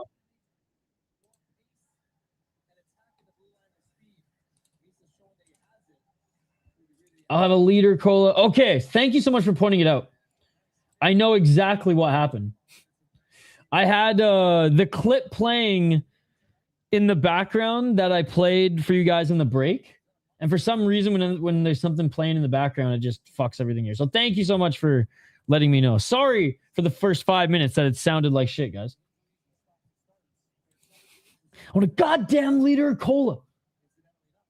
Johansson, 2 points. Let's go, dude. I fucking love Marcus Johansson. I've loved him since he was with the Washington Capitals and he was scoring 40 points on the third line, getting the easiest matchups while Ovi, Backstrom, and Semin.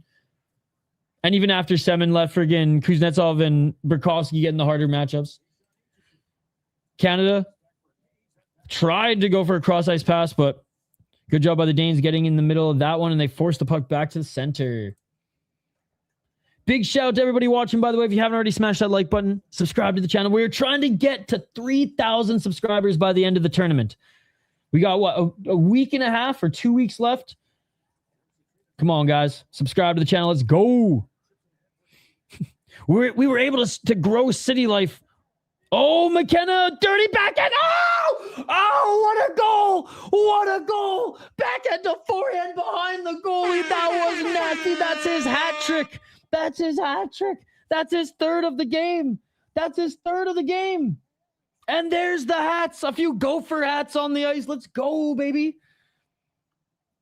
This guy is making more money than one of the best players on the Minnesota Wild team right now at Penn State.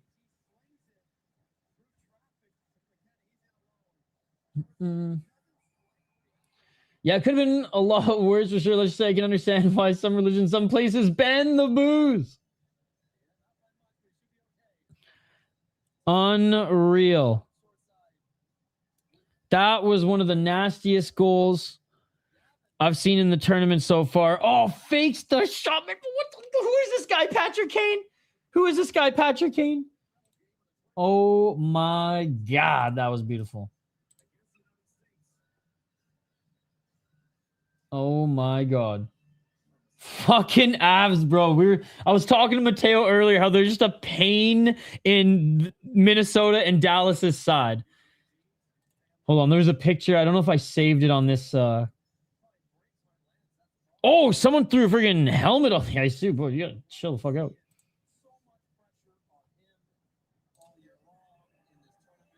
(7-1) for Canada. Oh my God. Absolute beatdown. Nolan Patrick Kane out there, right? He's got the Nolan Patrick hair and the Patrick Kane dangles. Yo, thank you so much for becoming a member, Tanner. Thank you so much for becoming a member. In 2026, we'll actually have like some actual extra uploads for you guys. Right now, I'm not going to be honest, on this channel, becoming a member just literally just helps us out, helps us have, you know, more resources to be able to get more content out. But this channel posts about 2 videos a day, streams about 3 times a week, maybe even more. But let's get to 3,000 subscribers, and then we'll have some stuff for you guys next year as well.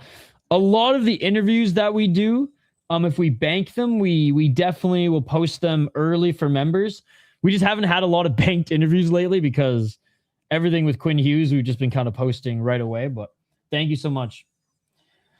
Probably not until the end of the World Juniors, to be honest. I'm going ham on juniors until it's done, and then we'll get back to wild stuff, and then we'll go ham on Olympics, which there's not even wild hockey, so it doesn't even matter. If I can squeeze another one in, I will, but I've had to stream a lot on my MMA channel at weirder times throughout the week because there's no UFC, so I kind of have to keep I got to feed the algorithm with like random ass fight leagues, and honestly, it's just been taking up NHL time.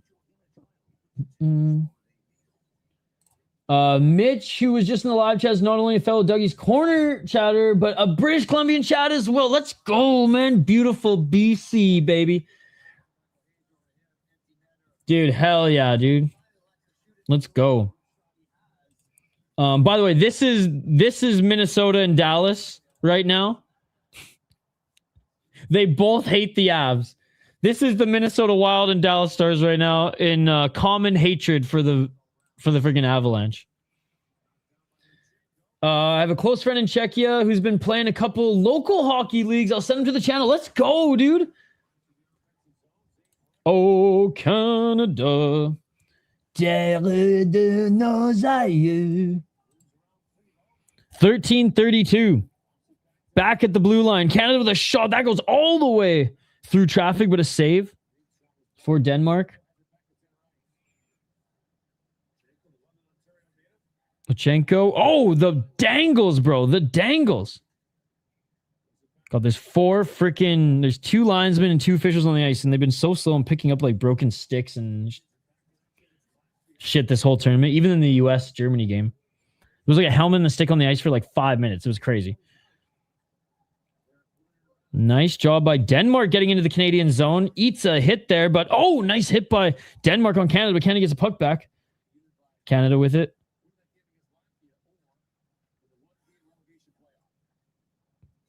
Canada settles things down, and Prex going for the breakout.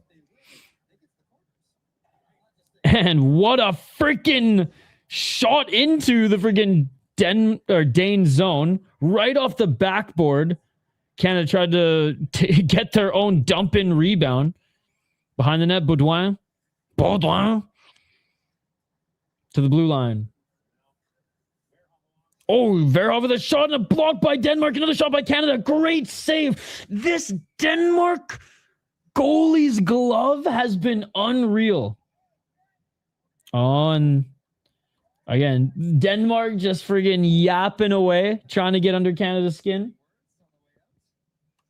Tanner, it is cold as hell. Yo, Vancouver Island, born and bred, grew up in Prince George for a little bit, then went to university in Victoria, and now I'm in fucking Minnesota, and I've been here for almost half a decade, which is crazy to think about. But yeah, BC boy through and through. Small stint in Calgary, love Calgary, but yeah, lived a little bit of time in Vancouver, but mostly just like up and down the island, Campbell River, Nanaimo, Victoria.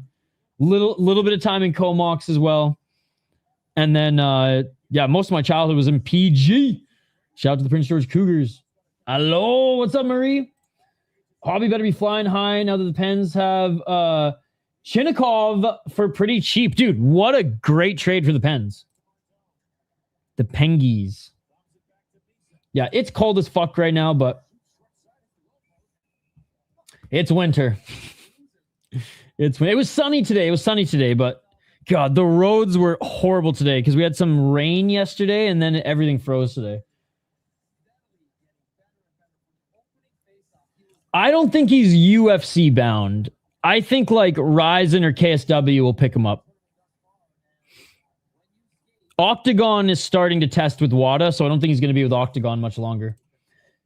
Minnesota's treated Hughes so nicely. They gave him a brand new BMW upon his arrival until he gets his own vehicle. Yep. I have to say, as a Canucks fan, I'm still like, it still hurts my soul that he's not with the Canucks anymore, but like, at least he's in the market in which like I co-own a brand covering the team he plays for. You know what I mean? 11:27. Canada able to keep this in just barely, though. Oh, a little spinorama move. Getting the rebound is Canada. He tries to send it back to the blue line. They lose it, but the man hanging back gets it back, and Canada's going to reset. I did. I like how Hendricks signed a player, too. I believe in Matt. Oh, what a shot and another save by Denmark, weaving in right into the crease. Yeah, my only critique of Matt Hendricks right now, GM of Iowa, is that he doesn't bring up my boy fucking Matthew Sop.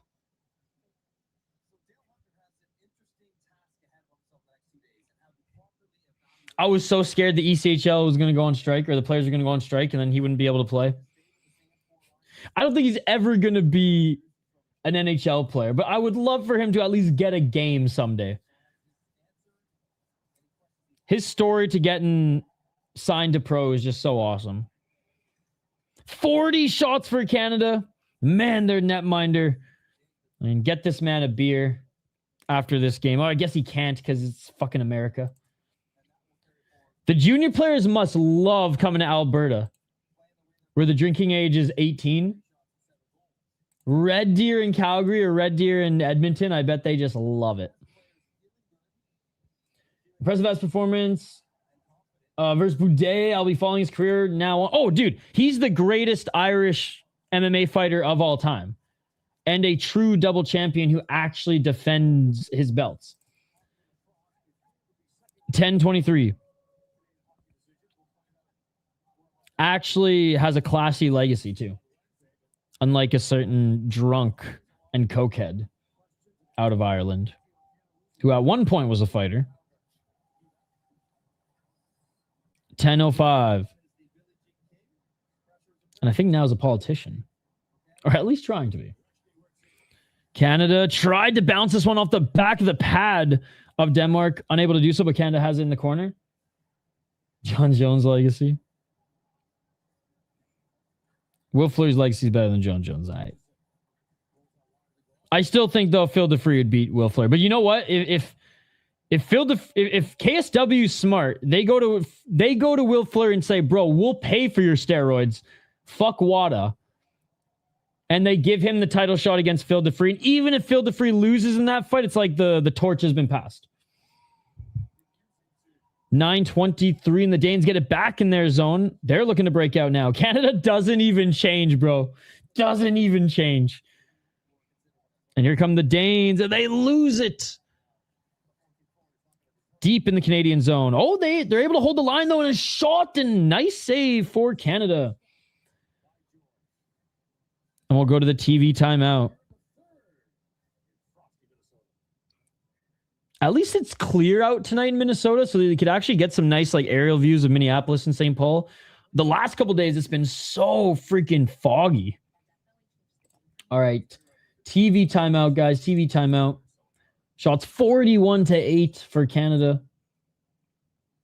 Canada's starting to run away with the face-offs here as well, and the hits. I don't have the exact hits numbers, but you know, for the next stream, I'm literally just gonna like keep tab. Even the IIHF stats page that I'm on right now doesn't have the hits.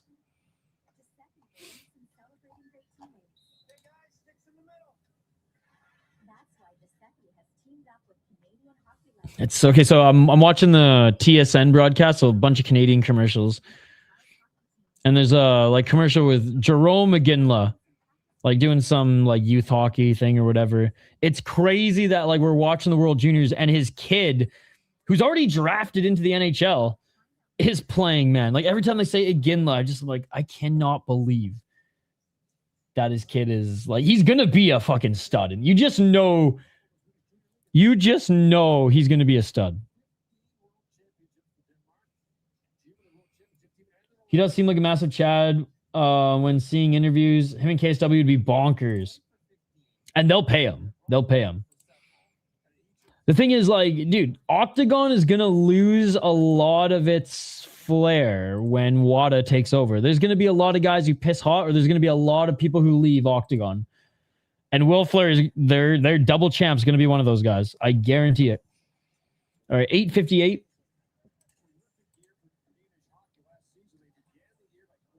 Canada gets it back. And racing up the right side, there's that speed. Canada tries to set someone up in front, and a rebound backhand. Nice save for Denmark. He's good. I mean, honestly, so many of these goaltenders, like realistically, there hasn't been a bad goaltender in this tournament. You could argue the Americans' goaltender is the worst in the tournament. And I know there's teams that have been absolutely smoked, but let's just say the top goaltender on each team have been great. And obviously, even the teams that get blown out, you look at like the percentage, like some almost save 60, or like some save like 52 shots and let in, 6 or 7 or whatever. I still say that German goaltender in that game in day one against the Americans, what a performance. Latvia's goaltender, both of Denmark's goaltenders, the one against the 17-year-old who's in the Czech game, and this guy now. Canada loses it. Good stick by the Danes. And Martone still has it behind the net. Martone backhand, trying to get a rebound in front, and good stick work by the Danes in their crease. I will say they protect the crease very nicely. Do the Danes, and Martin just trying to come and do everything himself. Shot. And that trickles back to center. Nice hit by Canada as he takes away the puck from Denmark. And some tired legs out there for Denmark as it's quite the journey back to the bench. Bro, Canada is quite the journey just onto the ice, bro.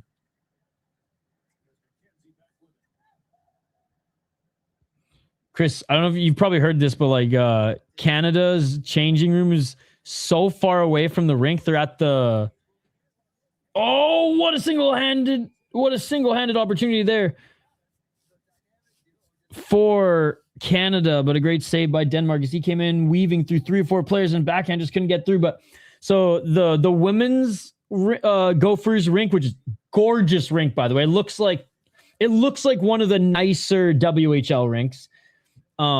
Their locker room the changing room is there, so they have to skate across the women's rink, go underground to an underground tunnel which connects the women's rink to the men's rink at the University of Minnesota to get to Mariucci, which is the men's rink, which is a lot bigger. Dude, I did. Hopefully they give her like 2 more fights against good competition, because she realistically hasn't fought many good gals, just to see if she's like the real deal. And if she is, dude, the UFC is going to make a star out of her for obvious reasons. I think it's like 3,000 to 4,000, and that's like a WHL rink. Like high end WHL rink is 5,000 to 6,000, but for the most part, I think 3 is 3 in smaller towns, 6 in bigger towns / cities. It's a beautiful rink. When I watched the summer showcase there, I was blown away. I gotta start going to some female Gopher games. All right, 6:47 remaining. There's just so much good hockey in the States, man. Between the Frost now, both Gopher teams. Obviously, there's your pick of the litter when it comes to friggin' high school hockey. This year in particular, with the World Juniors being hosted here. Obviously, it's rich with college hockey too. So, yeah. If you're a hockey junkie, man, what a state to live in. Which I am, so. People ask me, why do you live in Minnesota? I'm like, I'm a fucking hockey fan. I know the World Hockey Report don't think that Minnesota is the state of hockey, but grew up in small town Canada, man. I'll tell you, this is a freaking hockey state. 6 minutes. You guys do get a little too crazy with your football, but hey, we'll forgive you because you're just as much a fan of hockey as we are. Dude, they are, which is crazy how quick that program has developed. Shot from the slot, score! Top shelf. Where mama keeps the cookies, as the legend Rick G. Arnett would say. Yeah, St. Thomas, I think it's almost like a historical rise. I think that program's been around for what? Program in D1, since they've gone to D1, has been around for 4 or 5 years.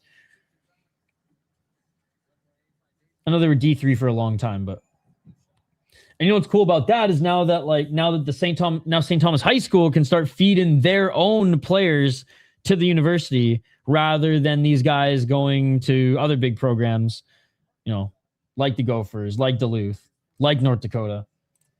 Rogers Arena in Edmonton was amazing for UFC. Could imagine how hype it gets when the Oilers play. Yeah, I heard it's a beautiful rink. Florida is the state of hockey, bro. You know what? Exactly that. You're not wrong when it comes to NHL championships. Canadian. Well, no, see, they don't. That's the thing. Sean, I'm appalled that the World Hockey Report are going off about that as their troll, because they don't. I would say, and there's another shot. Trickles behind the net, and boom, Canada's now up 9-1. So yeah, I growing up in Canada, Sean, I never once heard any Canadian ripping on Minnesota for not being the state of hockey. It was the opposite. It was like, you guys are as much or crazier than us. So I don't know where that narrative comes from other than that one Twitter account getting under even my fucking skin now. If anything, I'd say like Michigan is the freaking fraud state of hockey. There's a qualifier in the name. I don't get why they take exception. Yeah, I don't understand either. Hockey Town should be more divisive to Canadians than the state of hockey, right? We have hometown hockey. You guys have Hockey Town, okay? You're right. Provinces are a lot bigger than states and have a fraction of the population. Provinces have a lot more trees. I just see people who reply, what about Ontario, bro? It's like, dude, can you read? Exactly. Oh, partial break doesn't get through the 5-hole. 4 minutes and 53 seconds left. Can Canada get to double digits? Yeah, Sean, I think all those people are fucking idiots. It's like, why are you even arguing for the sake of arguing, you fucking fool? Oh, nice glove save by Canada. I mean, Dane's looking just to double their current score, and Canada's looking to get into double digits. What's up, KQ? Trees are nice. Trees are nice. I would say for the most part, Canada has more lakes, but then there's freaking Minnesota that has 11,842. I might be off for the last two numbers, but what's crazy is they say it's the land of 10,000. Like, there's actually 11,000 plus. They're just tiny ass little lakes that the locals don't even count because there's so many doper bigger lakes. Yeah, I don't know, Sean. I fucking love this state, man. Like, I don't understand. Well, I mean, I do. They're trying to get clicks, and I even was baited, but Florida is the land of the swamps, bro.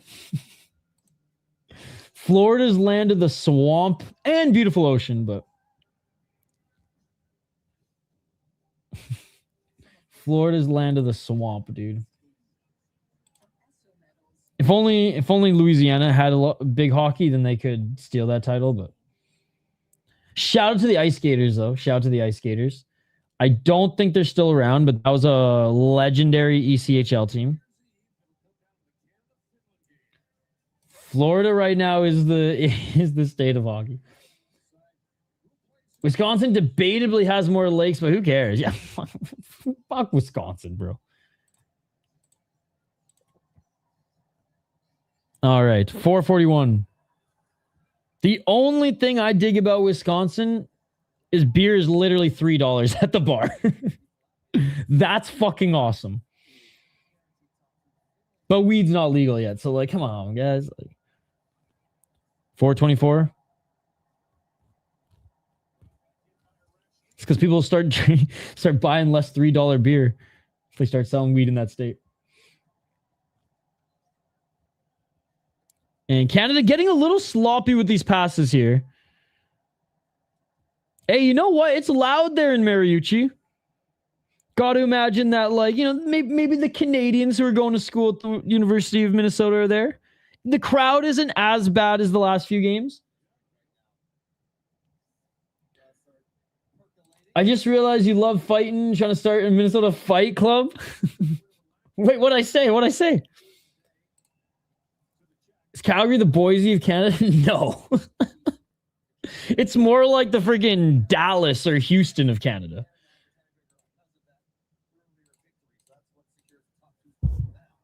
$3.58. I said it was on your guys' side, bro, in the hockey argument. And in the Wisconsin argument. Fuck the Packers. I was just watching Fight Club and was like, wait a sec. I'm not going to lie. I did buy a bunch of soap for stocking stuffers. I didn't make it like in Fight Club, but still. 3-0 Spurgeon from Johansson and Brodeen. Bro, Johansson's third point of the night. Let's go, baby. He's definitely making the Swedish Olympic team. Dude, I haven't seen Fight Club in a long time, but love the movie. I think I have the DVD somewhere. And the book was amazing. It's actually a pretty short read, but it's a little different. It's more psychedelic than it is creepy, I'll say.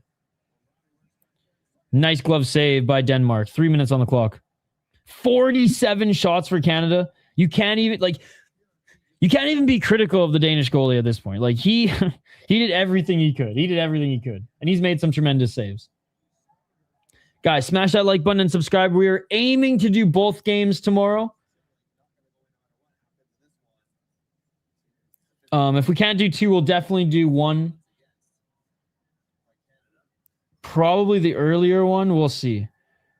I'm streaming 8 hours in a row of combat sports tomorrow night, starting at 11 p.m. So I got to take a nap at some point in the afternoon. You must love it if you remember the soap. Oh, yeah. I took note at every time fucking Brad Pitt flashed on screen, too. Like, you know, I owned the film and I have the book. So, you know, shout out to Meatloaf. It's a great movie. Just a great story, I should say. 225. And the chick from Edward Scissorhands. I forget her name, the actress, but she's fucking awesome in that too. She's in a lot of Norton movies and Johnny Depp movies too. I think the director from like Nightmare Before Christmas, what's his name? He has her in a lot of his movies. 2 minutes. Tim Burton. Not Winona Ryder. She's a British chick.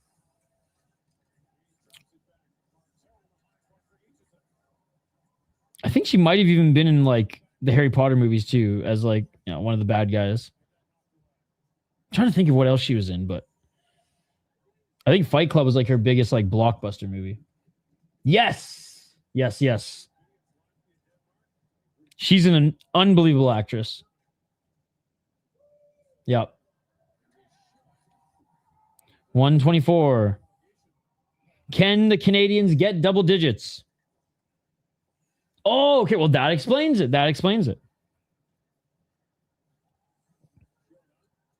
They work well together. Oh, nice backhand by Denmark.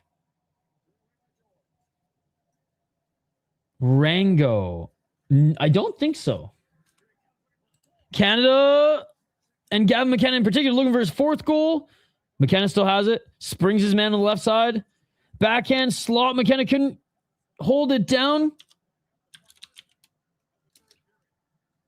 Oh, this is what I thought it was. I heard this was actually really good. Alfred Molina's in it. Yeah, this is a hell of a cast. I missed watching that one, but I was like, is that the chameleon or lizard movie?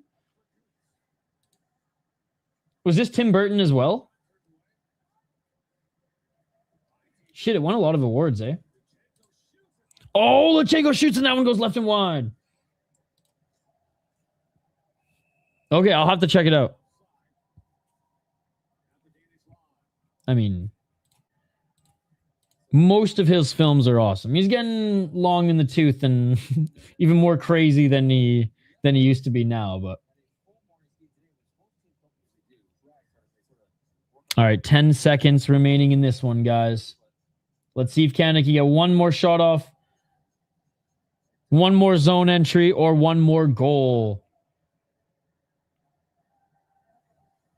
You know what? There's a little crowd and they're chanting there. Let's freaking go. As the clock strikes, oh, Canada finally with a statement win in the tournament.